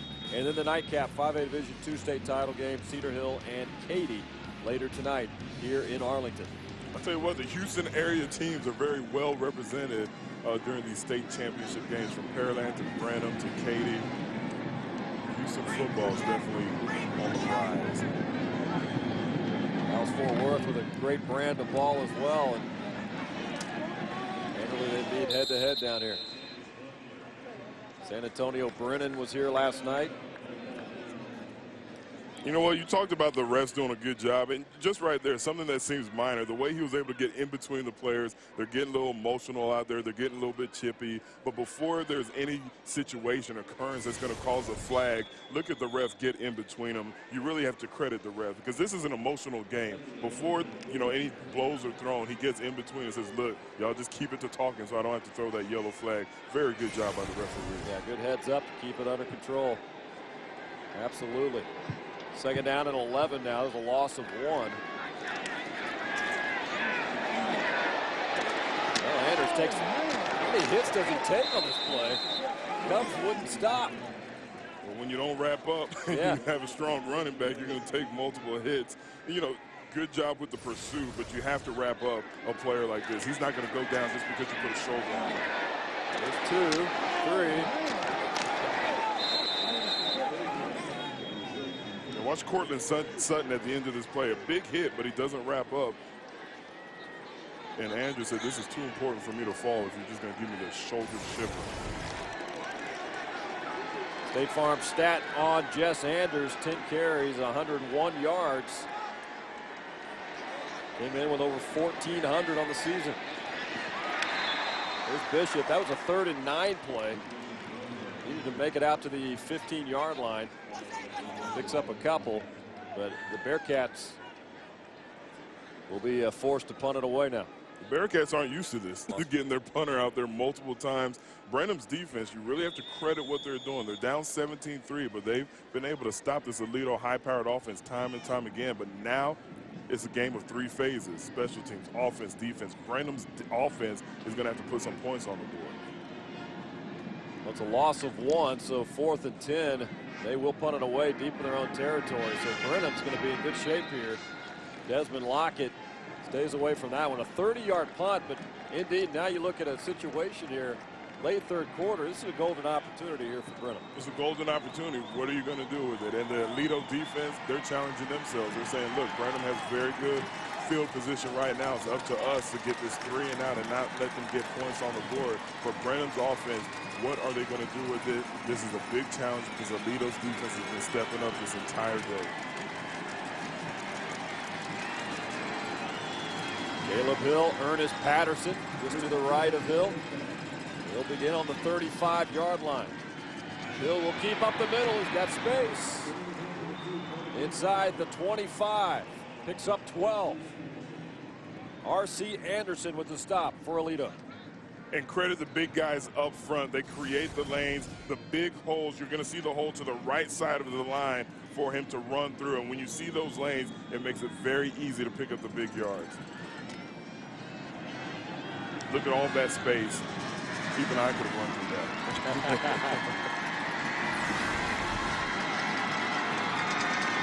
It's in for the 23. Well, that pass is nearly picked off by Matthew Hawkins. Right through his hands. Then Malik Wilson almost caught the ball after that.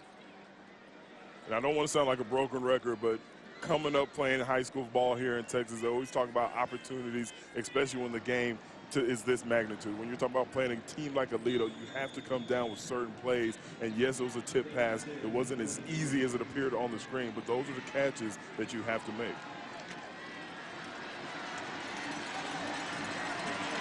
Aledo fans on their feet, making a little noise. Brenham faithful doing the same. 2nd and 10 now.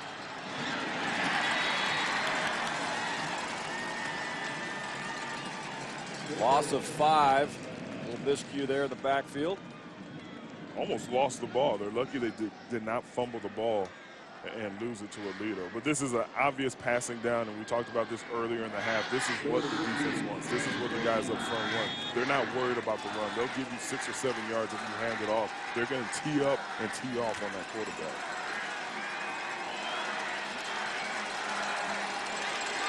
Clock ticking now inside 2.5 left, 3rd quarter. 3rd down and 15. Hill had an open receiver looking for Trevante Johnson around the 14-yard line. Coverage by Jonathan Durham. And nice aggressive call by the Aledo defense. They bring in a cornerback blitz from the left of your screen to put the pressure on Caleb Hill, and that's why Caleb Hill did not have time to get comfortable and complete the pass because he had guys open, but because of that corner blitz, he had to get rid of it before he wanted to. So 4th down play now, Indy. 4th and 15. You're looking from the 28-yard line. And Brenham needs to get down to the 14-yard line.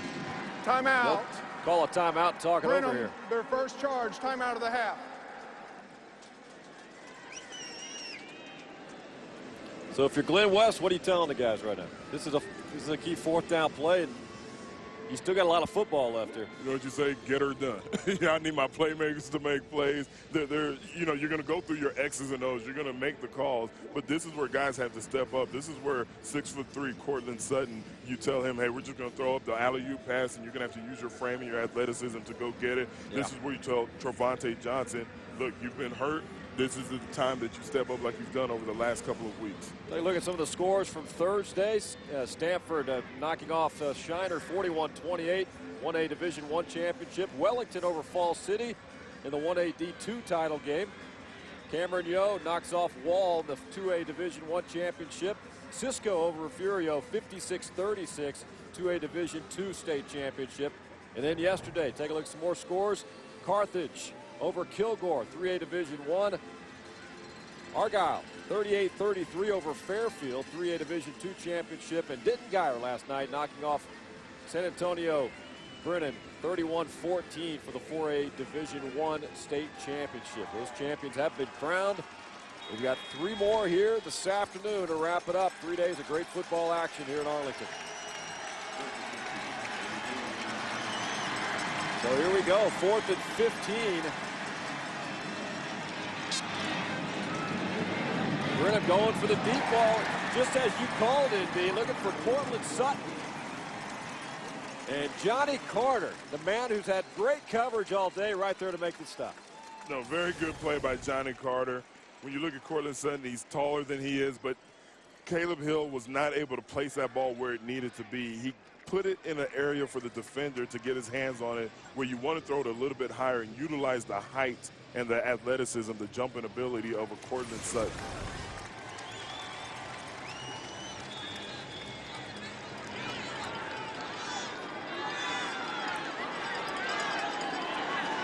So the Cubs give it over on downs now. Aledo takes over on their own 28-yard line. Jess Anders Met at the 30. Jordan Graves in on the stop. A little help from Desmond Lockett as well. I'll tell you what, for the issues that I've had with Brenham wrapping up on the last couple of series, you have to give him credit for the pursuit. When one guy misses a tackle, you have 2 or 3 more green jerseys around there making sure that Jess Andrews and the other ball carriers are not getting up the field. Clock continues to roll. 2nd down and 7 now. We wind down, get close to ending the 3rd quarter here in Arlington. Luke Bishop on that right side takes a big hit there around the 43-yard line. That's Desmond Lockett again, picks up 7.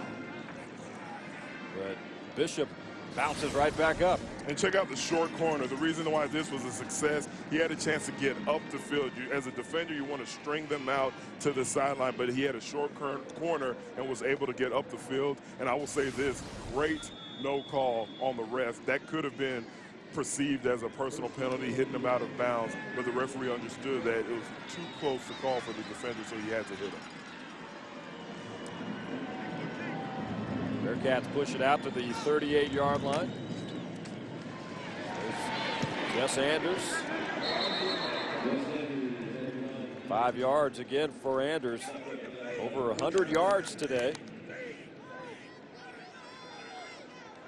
Came into the ball game with 1,402 yards rushing, nearly 500 receiving on the season, combined 40 touchdowns. Wow. 35 on the ground, 5 receiving this year. Amazing season there for the junior running back. You got Luke Bishop, who's a junior. Ryan Newsom's a junior. You got some serious talent coming back next year. There's Anders. Keeps moving those legs, brought down by Desmond Lockett, but not before he picks up 12 more. Like you said, he keeps churning those legs. There's no give up in any of these running backs. They do not stop until that whistle's blown or there's no way to move. Some running backs, and that sounds like an obvious statement, but some running backs, when they take a certain hit, subconsciously they just feel like, okay, I'm supposed to fall down, and they drop. But with these running backs that we're seeing today for both teams, there is no give up in them. There's no quitting them until it's completely over. 13 carries, 121 yards on the day for Jess Anders. He'll lose one there. That's Lockett again. Tell you what, Lockett is a busy guy today. Busy guy all over. How many times the we field. called his name? Quite a few. Jess Anderson has a little limp going off the field. I'm sure the coaches do not like seeing that.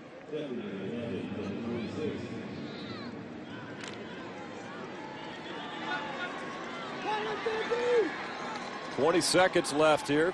Quarter number 3. 2nd down and 11 now for the 46. It's Bishop. Picks up 3. He's tripped up, I believe, by Lockett again. You have to love the depth for Aledo. You know, you have a guy like Jess Anderson go out there and they say, okay, well, let's just run it with Luke Bishop. That is the end of the 3rd quarter. We'll take a break. Quarter number 3 in the books. 4th and final quarter from AT&T Stadium coming up next. My name's Eric. My name's Lindsay. Christian mingle to me means hope. I was just at a point in my life where I had almost given up on my dream of finding a spouse. So for me, it offered that hope that there was that guy out there for me. God can use any tool to bring the person that he has for me, and I definitely feel like he used Christian Mingle in that way. If it wasn't for Christian Mingle, Eric and I would not have met. Joining is easy and free. Join ChristianMingle.com today. Monday to Friday, Mundo Fox brings you, from the creators of the most acclaimed biblical productions, José de Egipto. ¿Cómo va a llamarse? The love of his parents. José, al que se engrandece. Mi hijo muy amado. Que Dios te cubra de bendiciones. The hate of his brothers. Mientras José viva, nuestra vida será un infierno. ¡Suéltenme! Soy hebreo, señor. Y vine a parar aquí porque mis hermanos me vendieron como esclavo. And his dreams of greatness. Tuve otro sueño impresionante. ¿Casualidad quiere decir que todos nos vamos a inclinar ante ti? Will set him free. Mi destino no es ser esclavo de nadie. To love. Solo eras un niño. Pero te has convertido en un bello hombre, José. And rule the world.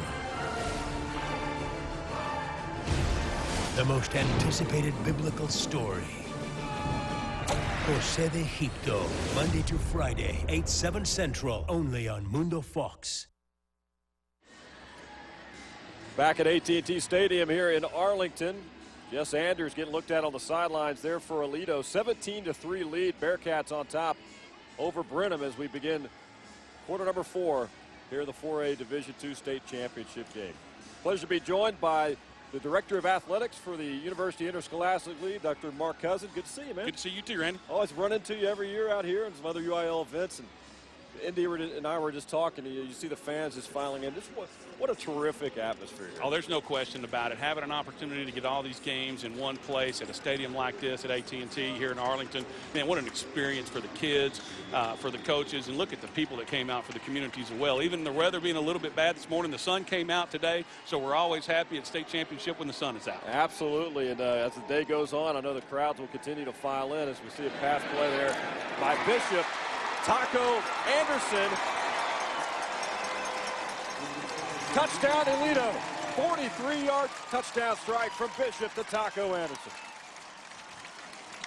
So you come right up and they score.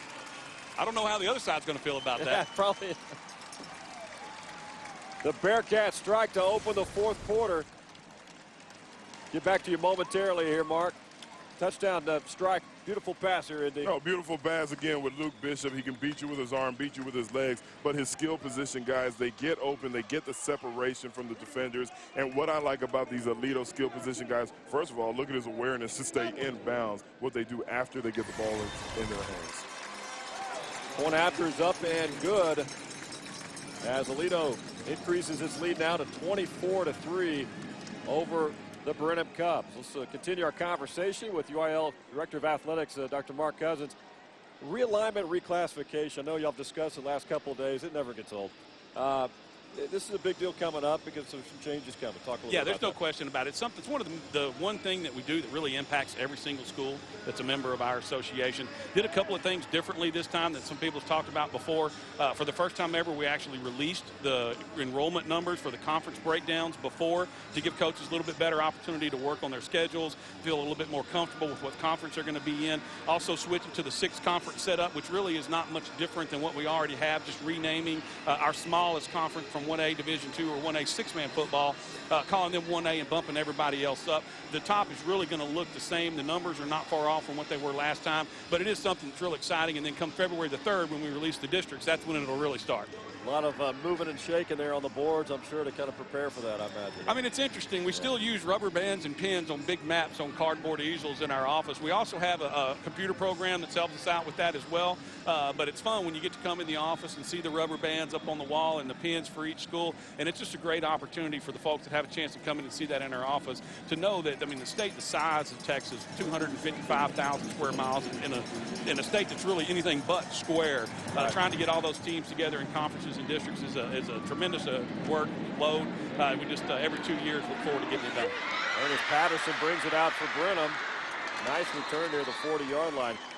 This is pretty cool. This year, for the first time, we believe in history, an indoor 6-man football championship. How fun was that? Man, I tell you what, it was one of the best things I've had an opportunity to be associated with at my time with UIL. There's nothing more pure and more fun than a 6-man football game. I mean, you look here, and what a great job we've got here with Coach Buchanan and Coach West here, the other coaches. But, man, to have those 6-man schools have a chance to come in and play. We had one school, Grand Falls Royalty, where the head coach is also the superintendent, which gives them a little bit of job security. And also winning the state championship doesn't hurt with that as well. But it was just a great cooperative effort between the guys here at AT&T Stadium. Can't say enough about Bruce Hardy and the Dallas Cowboys organization, what they do, and the 6-man coaches working with us. Man, it was a great weekend last weekend. Pass is incomplete there. Looking pass from Caleb Hill. Talk about, like, once you wrap up this event, and this is a big event, y'all probably spend most of the year just preparing for this, but you've got some other sports that are starting and well underway already. This could be a busy winter and spring for the UIL. Oh, there's no question about it. We couldn't do this without the work of our staff, and I need to talk real quickly about Daryl Beasley, Peter Contreras, Tracy Neely, that are here helping us facilitate this, all the other work that gets done with our staff, Lisa Hughes, Rebecca Quinlan, Bree Davis, Jessica Lane. We all get these things ready, and we all work together because generally once we start the spring, it's just one thing after the other. And before we know it, we look up and it's the end of the school year in June. And then start planning again. It never stops. Well, you guys have done a fantastic job. Congratulations to you and the entire staff. I know it's a lot of effort that goes into this, fine details taken care of, and you see the result here today. It's just an outstanding opportunity for these kids, and we just feel blessed to be a part of it. Great to see you. Dr. Mark Cousins, Athletics Director of the University Interscholastic League. Always good to catch up with you, man. Yes, sir. Enjoy the rest of the day. All right, Brenham trying to get back in this thing, indeed. You're down 24-3. That last touchdown hurt them. No, it definitely hurt them, and right now this drive has not helped them. Again, they're in an obvious passing situation, and this is what the defensive front seven, this is what they want. They get to tee off of Caleb Hill. And Caleb Hill putting the ball right where it needs to be. Unfortunately, there's a flag. We're going to see what the call is, but nice throw and staying poised in the pocket, even though the pocket was collapsing on Caleb Hill. Here's a pass, super slow-mo right there. Well done. Cortland Sutton. Still third down. That penalty will push it back. Third down still coming up for the Brenham Cubs.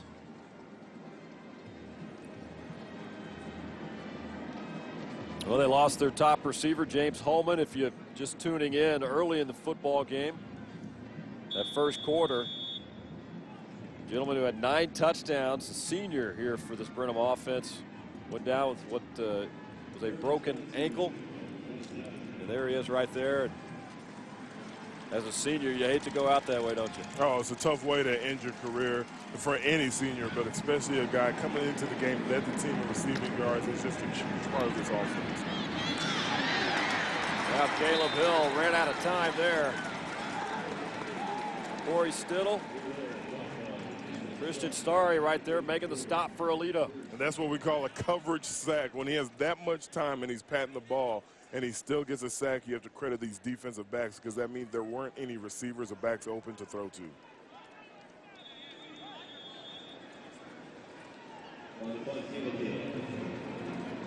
How about this Aledo defense? You know, we've talked about the offense, but when you look at Brenham, they've been able to score. They scored 56 points their last game, 35, 37, and they've been held without a touchdown in the first 3 quarters of this game.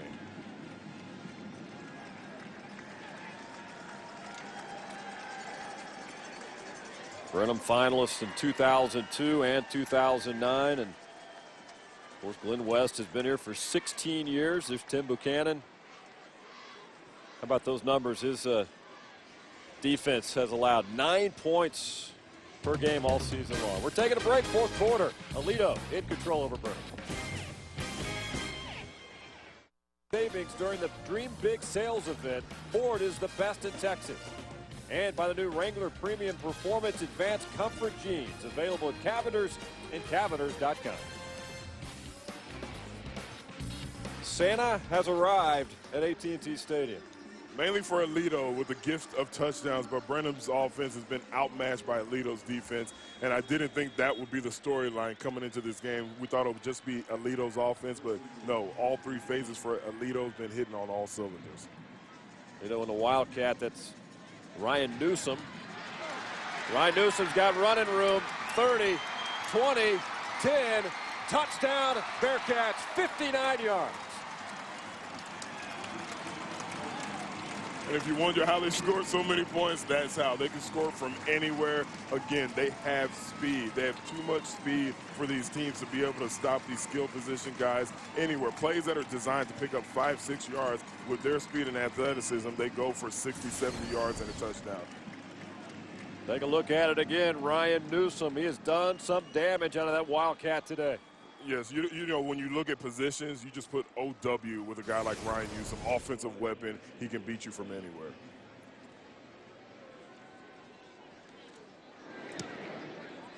Point after attempt is up and good by Chance Tavares. Flag on the play.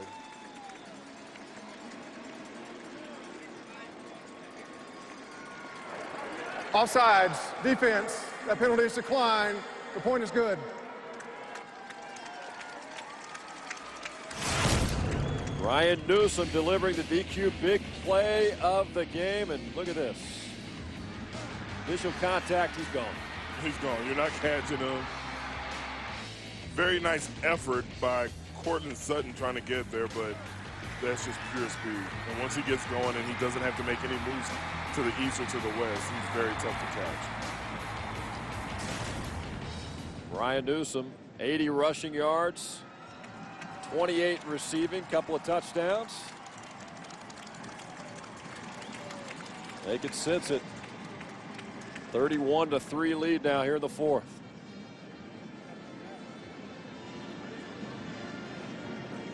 He will be back. He will be bringing his talents back, just like many of these skill position guys for Aledo. Yeah, you look up and down these lineups. I mean, Brenham's got some guys coming back as well, but this Aledo team's going to be stacked again next year. Ernest Patterson and Malik Wilson back for Brenham. Patterson, I can't say enough about Patterson. You see him right there lining up to return this kickoff if it goes his direction. He's just been on the field the entire game, and you wonder if his body's going to break down. He doesn't weigh that much, but he keeps taking a licking, and he just keeps on going, whether it's on defense, whether it's on special teams or offense.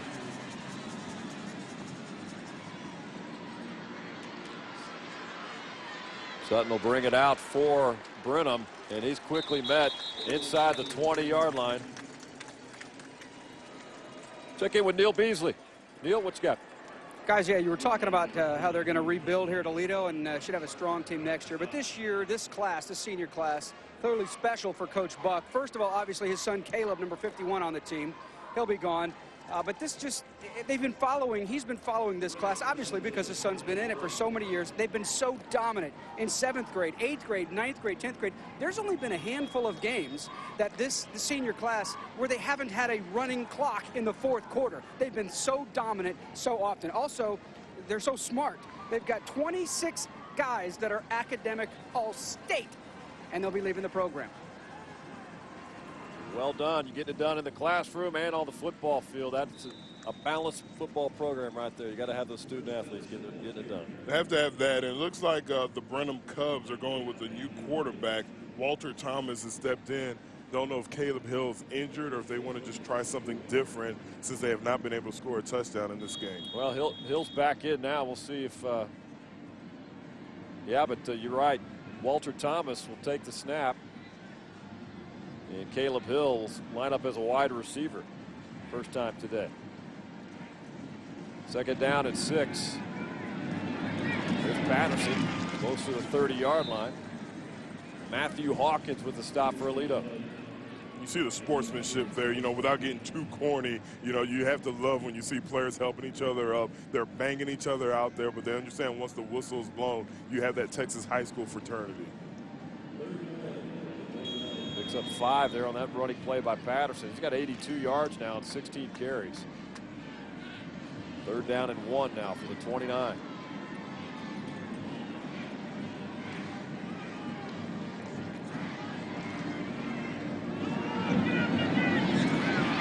Thomas tries to get around that left edge. He's not going to make it. He's met around the 28. Lunges forward. See if he's got enough for the first down. And indeed he does, just enough. Change will move for Brenham. Walter Thomas is a junior. He's 5'7", 165 yards, or pounds, I should say. Backing up Caleb Hill all season long. And what you notice here, the difference, Brenham, they have to earn every single first down. With Aledo, on just one play, they hit the pay dirt. Brenham, they move the ball back and forth, but they have to earn every single yard. Flipping it back there to Hill. Pass is tipped right into the hands of Trevante Johnson. 70 yards on the touchdown strike. Very nice concentration by Trevante Johnson. The ball was tipped, but he was able to keep his eyes on the ball and hold it in and get the big touchdown. I want to see this play again. See how this one unfolded. They flipped it back to Caleb Hill. Let's take a look at it here. Tyler Watts had the ball and flipped it to Hill, who had plenty of time and let it fly. Jonathan Durham on the coverage. It tipped it right to Johnson for the Cubs touchdown.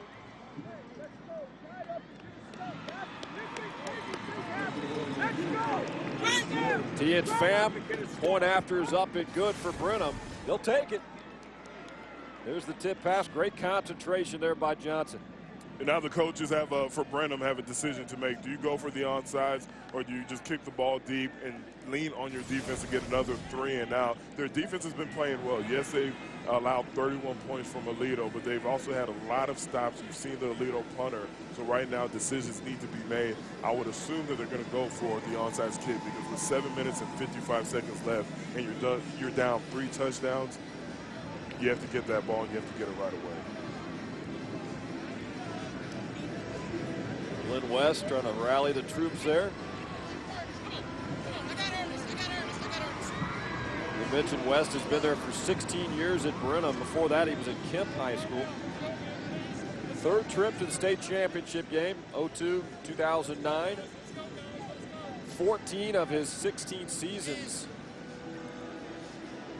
in the playoffs, including the last 10 years.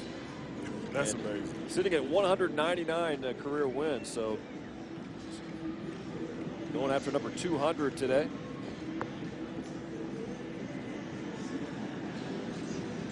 Fantastic 22-year run as a head coach. And his staff, Tim Orline and Craig Agnew and company, some of these guys that grew up together in Brownwood, played for the legendary Gordon Wood, have maintained friendships and been on the coaching staff for many years and continue to run here at Brenham. Right there, the coaching staff for Brenham said, we're going to put the game in the hands of our defense. We're going to kick it deep, and we're going to put the pressure on them, not to allow first downs, not to allow Aledo to get to take too much time off the clock. Right now, the pressure is on the defense for them to play the way they've played early in the game and bring out Aledo's punter after 3 plays. Last couple of drives for Aledo began on their own 28, 7 plays, 72 yards, and a touchdown. And, of course, on their own 41, just 1 play, 59-yard strike, and another touchdown. Yeah, the Brenham's defense, the one bad thing they have done today, they've given up the big play.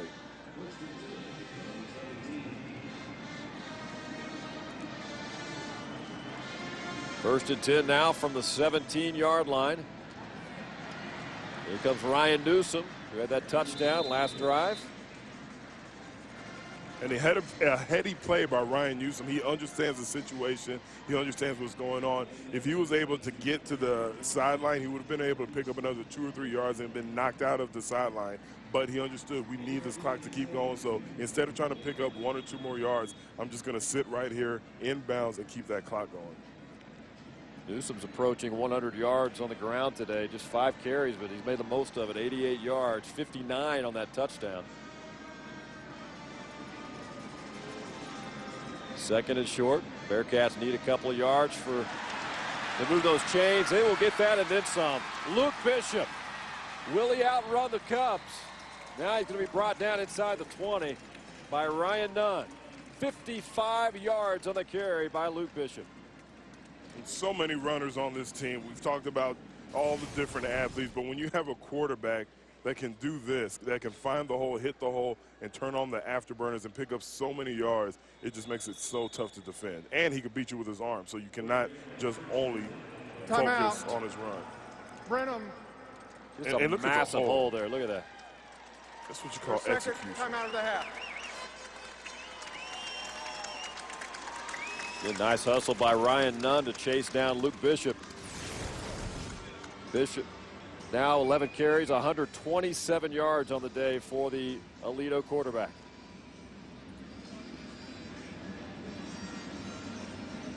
There are the numbers on Luke Bishop. Through the air, 5 of 9, 139 yards. We talk about the offense, but about this Aledo defense, and they've made some big plays today. Oh, they've made big plays all day. Brenham, they have a pretty good offense, and they just now had their first touchdown because of this stout defense. A defense that has never given up more than 2 touchdowns in a game. Big hit right there by Jonathan Durham. You see the sack, but that big hit by Durham, you call that a tone setter. That sets the tone for the entire defense, and not just the defense, the entire team.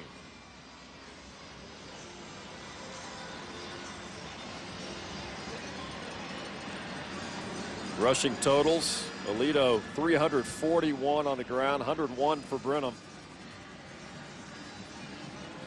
Right now, the Brenham battle cry, what they're telling the Brenham players, the coaches are telling them, look, the first guy wrap up, the second guy go for the ball. Time is running out. They still need 3 scores. You never give up in Texas high school football. So now the focus is on using that second and third tackler to go after and strip the ball out.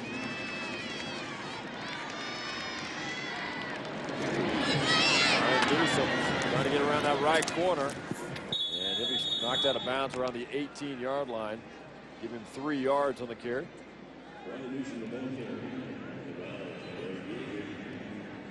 Eric Yeager with the stop for Brenham.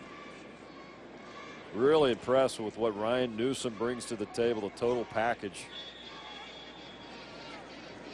Very tough to defend, especially when he lines up at the quarterback position, takes the direct snap.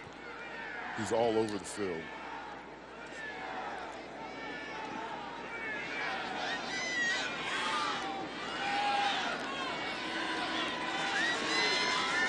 Second down and 7 now from the 18. Bishop looking for the end zone. Taco Anderson, 18-yard touchdown. Second of the day for Anderson. It took a while for Aledo. It took him a while to get on the board. It took him about the second quarter, which is long for Aledo, but now they have their legs under him, and they're making these touchdowns look easy. Did a very good job leading Taco Anderson without throwing that ball out of the end zone. Navarez up for the point after for Aledo. It's up, and it is good. And the Bearcats strike again here. Aledo increases its lead to 38-10. They're the numbers. 4 catches, 95 yards, 2 touchdowns for Taco Anderson.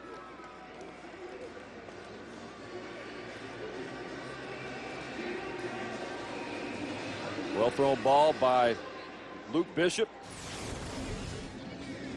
And now you're starting to see what Aledo's been able to do all year. Beat you through the air, beat you with the big plays on the ground. Like I said, it took them a while. Brenham's defense, credit them. Early on in the game, they were getting the three and outs. They were stopping this offense. But now Aledo, they seem to have settled down, and they've gone back to their basics. Big plays, big passes, keeping their quarterback clean in that pocket. They're doing it all on the offensive side of the ball now. Well, 5 of their last 7 drives, Aledo has turned into touchdowns. They're not wasting any time. That was a 4-play, 83-yard drive.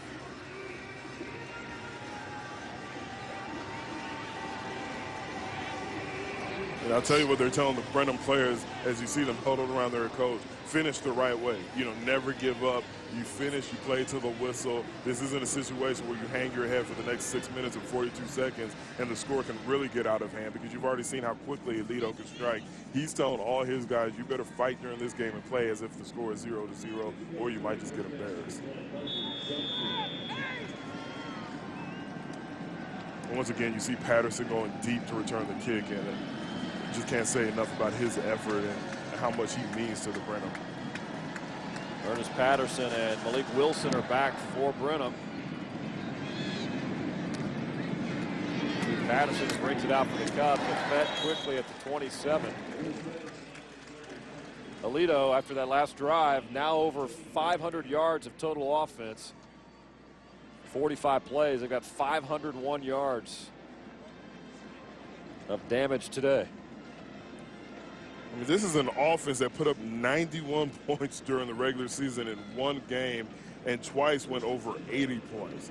They know how to score, and they do not run up the score. I've been following them during the regular season. When they get up on these teams, they put in their second string, they put in their third string, but the system, the culture, they are so good and so deep, they continue to score points even when their stars are sitting on the bench. First and 10 for the 28-yard line now for the Brenham Cubs. Caleb Hill. The pass is caught. That's Walter Thomas, who was in at quarterback a little while ago. He's the backup quarterback to Hill. They flip-flopped last series. Aledo may be the only school in Texas where their football team averages more points than their basketball team. I'm sure they have their little arguments during cafeteria lunchtime saying, hey, we score more points than y'all.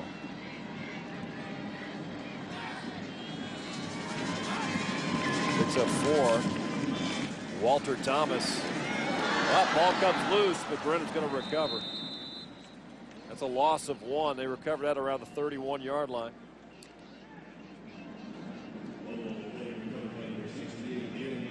Check in with Aaron Hardigan now with an update on Brenham wide receiver James Holman, who went out earlier in the ballgame. Yeah, so the med staff tried to truck Homan off to the hospital after halftime, and Homan said to them, absolutely not. I started this thing with these guys, and I'm going to finish it. He may not be between those white lines right now, but he is very much a part of this game, and that's that never give up, never give in spirit of this Brenham program. So was that last score. Yeah, you hate to see him go out. Thanks, Aaron, for that. He's a gamer. He wants to watch it till those final seconds tick away, doesn't he? Oh, he's a gamer, and I was looking forward to watching him play for 4 quarters. Coming into the game, again, led the team in reception yards. Just a very heady player. We saw where he had a nice adjustment to the ball early in the game before he broke his ankle. So a huge blow to the Brenham Cubs. And just to him as a young man, as a senior, knowing that his final game was spent on the bench with a broken ankle, but a very tough guy.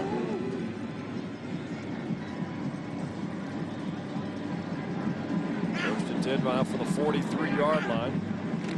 Tyler Watts in motion. Moves it back to Thomas. Now he's looking for Portland Sutton.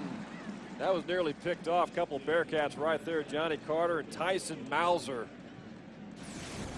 had a chance to get that interception. Didn't come down with it. Johnny Carter's telling Tyson Mauser, you were in my way. And Tyson Mauser's telling Johnny Carter, no, you were in my way. That was a situation where they're both going to be arguing over who was supposed to come down with that interception.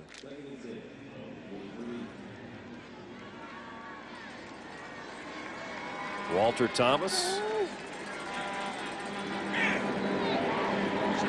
Quarterback again. Caleb Hill, the receiver slot. Thomas will keep it. Has a little seam, crosses midfield. He's brought down by, after a 9-yard pickup, Jordan Mitty with the stop for Aledo. And I'm wondering what the thought process is here, using so many plays with Walter Thomas looking like a wildcat type. I know he's a quarterback, but he's taking the snap, he's running with the ball, he's running the clock down. I don't know if they're working for things for next year, but you would think in a situation where you're down by multiple touchdowns, you would put the ball in the hands of Caleb Hill and let it go downfield.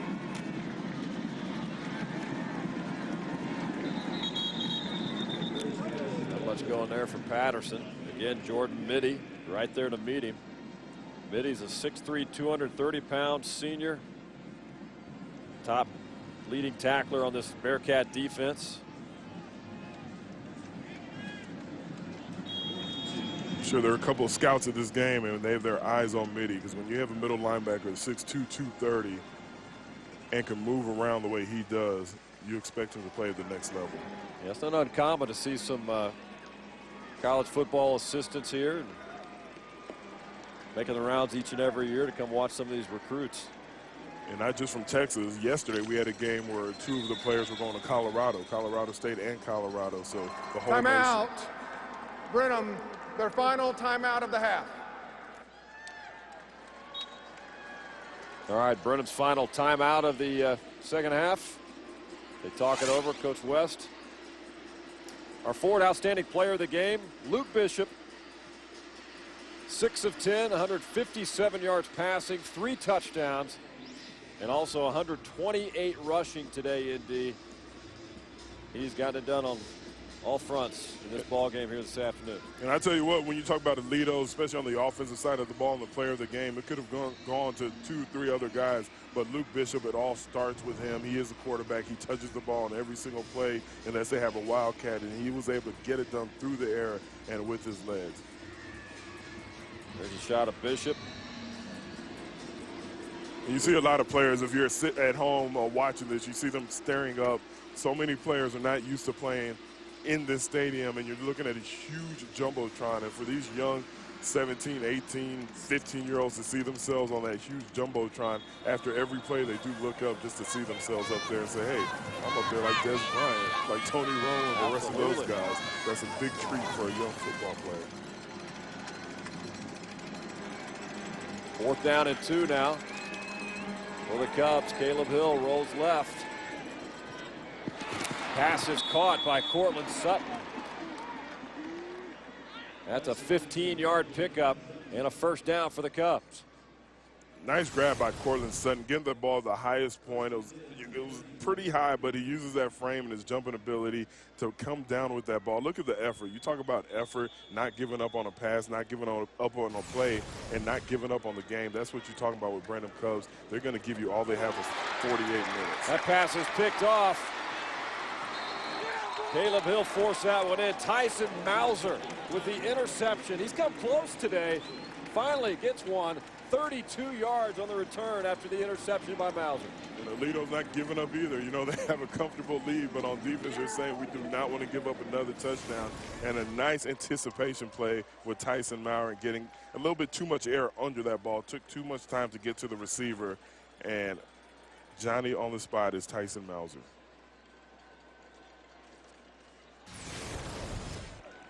There's Mauser. He's had a great ball game today. 7 tackles, fumble recovery, add the interception. He's a senior. Ready to go out in style here with the Aledo Bearcats. So no timeouts left for Brenham. There's Bishop. Just go down there around the 35. Keep the clock moving. And this is why Aledo, they'll wrap it up soon here. They put up so many points. Even during the regular season, you see a play like that was very effective. And Luke Bishop actually just dropped to the ground. They don't want to run up the score, but at the same time, you don't tell your offensive linemen to stop blocking. You don't tell your running backs to stop running hard. That's when guys get injured. And this is why, because they're so good, even when they make conservative play calls, they take them to the house.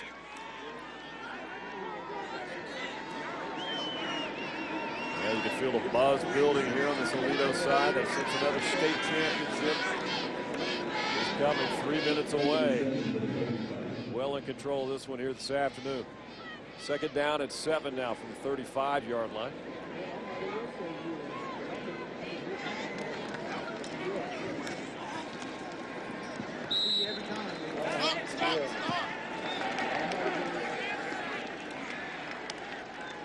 There's Caleb Hill on the sidelines, and tell you what, he gave it a great effort today. No, definitely gave it a great effort today and the entire season. A huge plus for Brenham's football program. I'm sure the coaches were elated when he walked through the door and said, hey, I'm their new starting quarterback. I'm transferring in. Where do you need me? When do you need me to start? Clock continues to roll now. 2:18 and counting. Game 1 of 3 today here in Arlington. Pearland and Allen. Game 2 followed by Katy and Cedar Hill.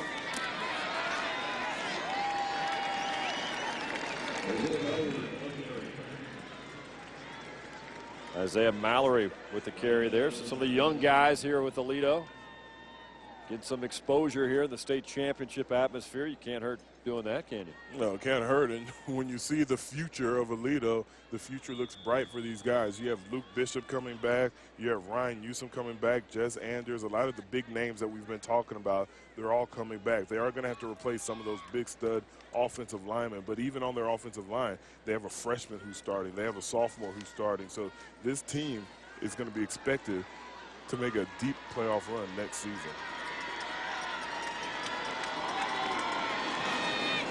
There's Bishop. Well, knocked out of bounds. Enough for the 1st down, and then they're going to wrap this up here momentarily. I believe now they're in a situation where they can take a knee and run the clock out if they choose to.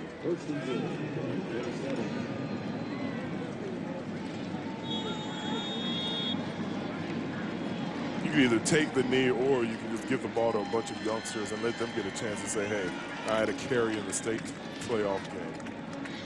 Chris Reed in there at quarterback now for Aledo. He's a senior, 6'2", 170-pounder. Played behind Luke Bishop this season.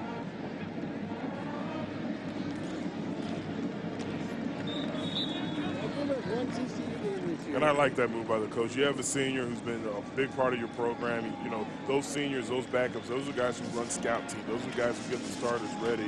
If you have a senior and you have a comfortable lead, why not give them a chance to take some snaps in the state championship game? Aledo fans on their feet. Countdown with the Bearcats.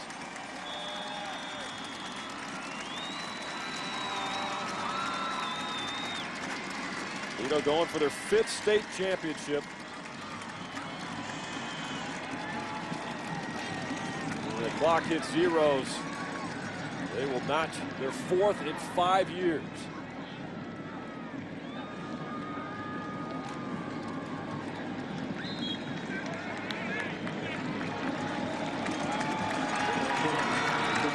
Goes Tim Buchanan. Time to celebrate in Aledo. Another state championship for the Bearcats as the clock winds down here at AT&T Stadium.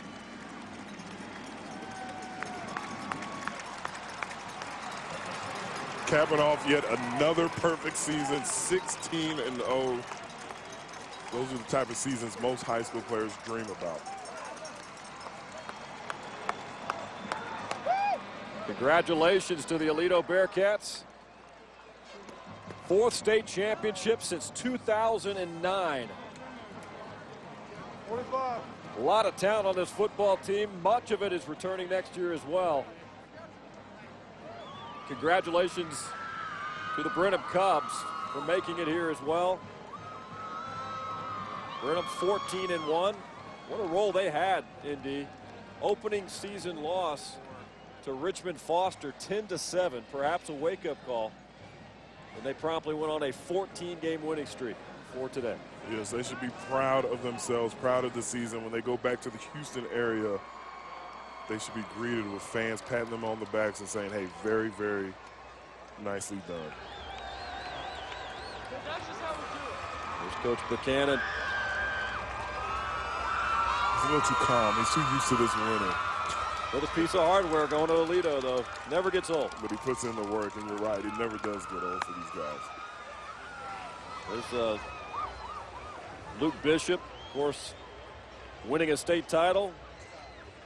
Now he can brag a little bit to his brother, Matt. Of course, Matt had 3 of them. Right. So.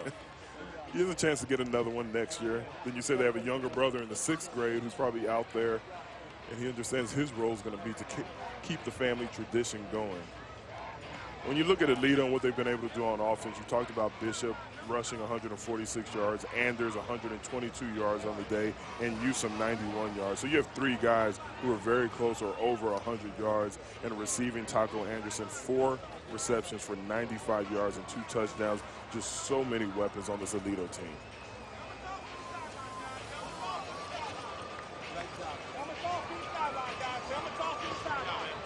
Both sides shaking hands, and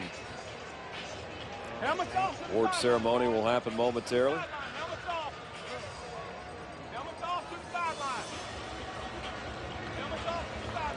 Well, you come to a state championship game,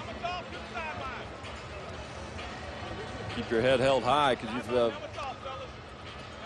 done what most teams can't pull off. You made it here. You always want to win that last game, but you can always call yourself a finalist as well, and Brenham had a terrific season. Yes, they did. What's special about these games, you're not just representing the school, you're representing the community. So many people travel who don't have a son playing in the game, who aren't a part of the staff, but they know that their community is being represented. It's not just about the schools, it's about the entire town that you represent when you go out there.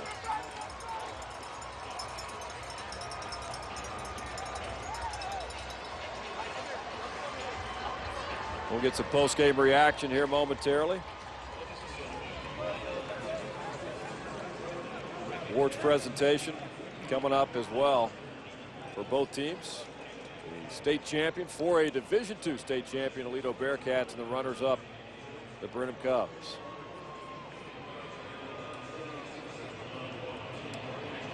You have the Pearland fans and the Allen fans, they're all getting into their seats, and they're going to watch this presentation, and they're just going to hope that at the end of the next game, it'll be their team getting that state championship trophy hoisted up. Now it's time to hand out the medals here.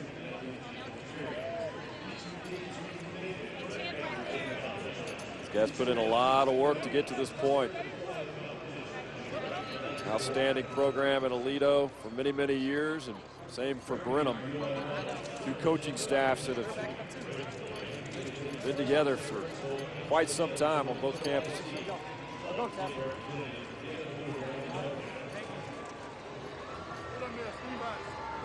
You see the coach individually congratulating each guy.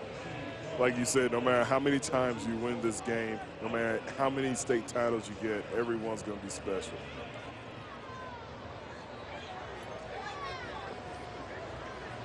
Well, his son Caleb is on this team. He's a senior, going out in style. One for Luke Bishop for sure. And he's going to come back and go after another one next season.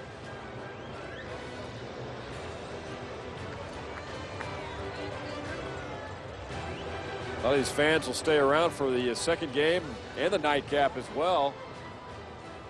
We'll change seats and let some of the home school fans, Pearland and Allen, take over the lower bowl. We direct your attention to the star at midfield as Nike proudly presents the most valuable player awards for both the offensive and defensive MVPs selected by media at today's game. We proudly welcome to midfield Scott Zanin representing Nike and the executive director of the UIL, Dr. Charles Bryda. And now for the defensive player of the game for the Conference 4A Division II Football Championship as selected by media today. Please welcome Aledo's number 46, Jordan Mitty. Congratulations, Jordan Mitty, on an outstanding defensive performance in today's state championship game.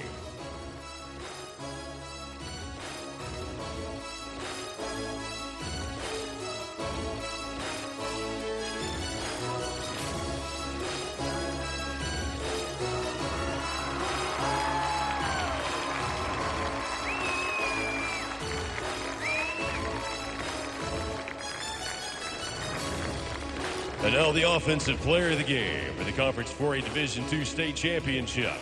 Aledo's number 4, Luke Bishop.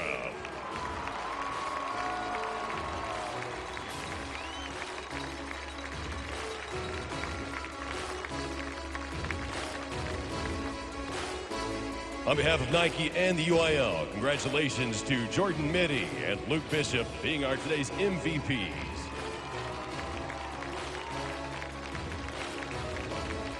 And now for the runner-up trophy, leading the season with a 14-2 record, the Cubs of Brenham High School that represented their school and cities with pride. Coach Glenn West will now accept the state finalist trophy from Superintendent Sam Bell, Principal Steve Scarla, President of the Board of Trustees Melvin Elert, and Vice President of the Board of Trustees Marshall Harrell of Brenham ISD, Eddie Burma of State Farm. Congratulations, ladies and gentlemen. Let's hear it for Brenham High School.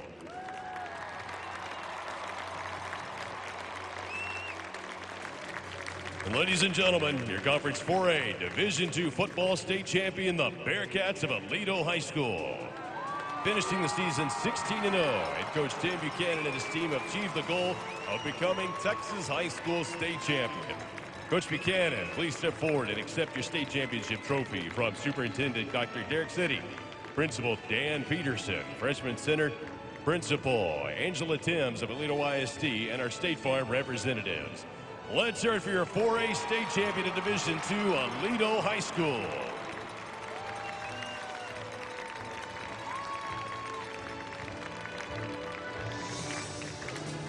And ladies and gentlemen, we congratulate these communities. Nice celebration on the field. Coach Tim Buchanan and the Aledo Bearcats receiving the hardware, and the runner-up hardware to the Brenham Cubs. Congratulations on a great season. Right now, let's toss it down to the field. Check in with Neil Beasley, one of the heroes from today. Neil.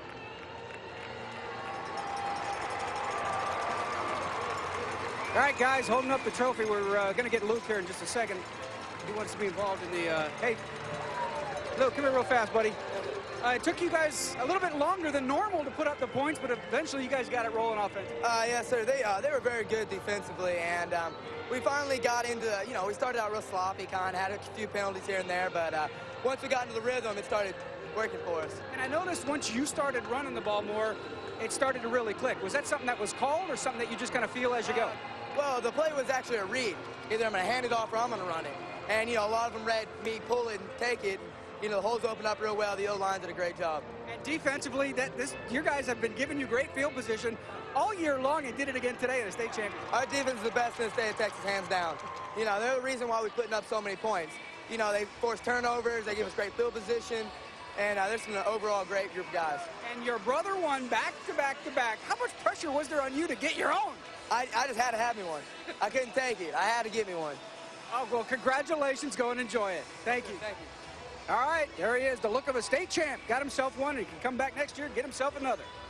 There you go, Neil. Appreciate that. Great job, Neil Beasley and Aaron Hardigan. So the Aledo Bearcats celebrating a 5th state championship here at AT&T Stadium. Indeed, it's been a fun day here. Brenham and Aledo going head-to-head for the 4A D2 title. It's been a blast. Congrats to the winners. Our final score once again, 38-10. Aledo is your 4A Division II state champion. Coming up next, our nonstop UIL championship coverage continues on 4 Championship Live.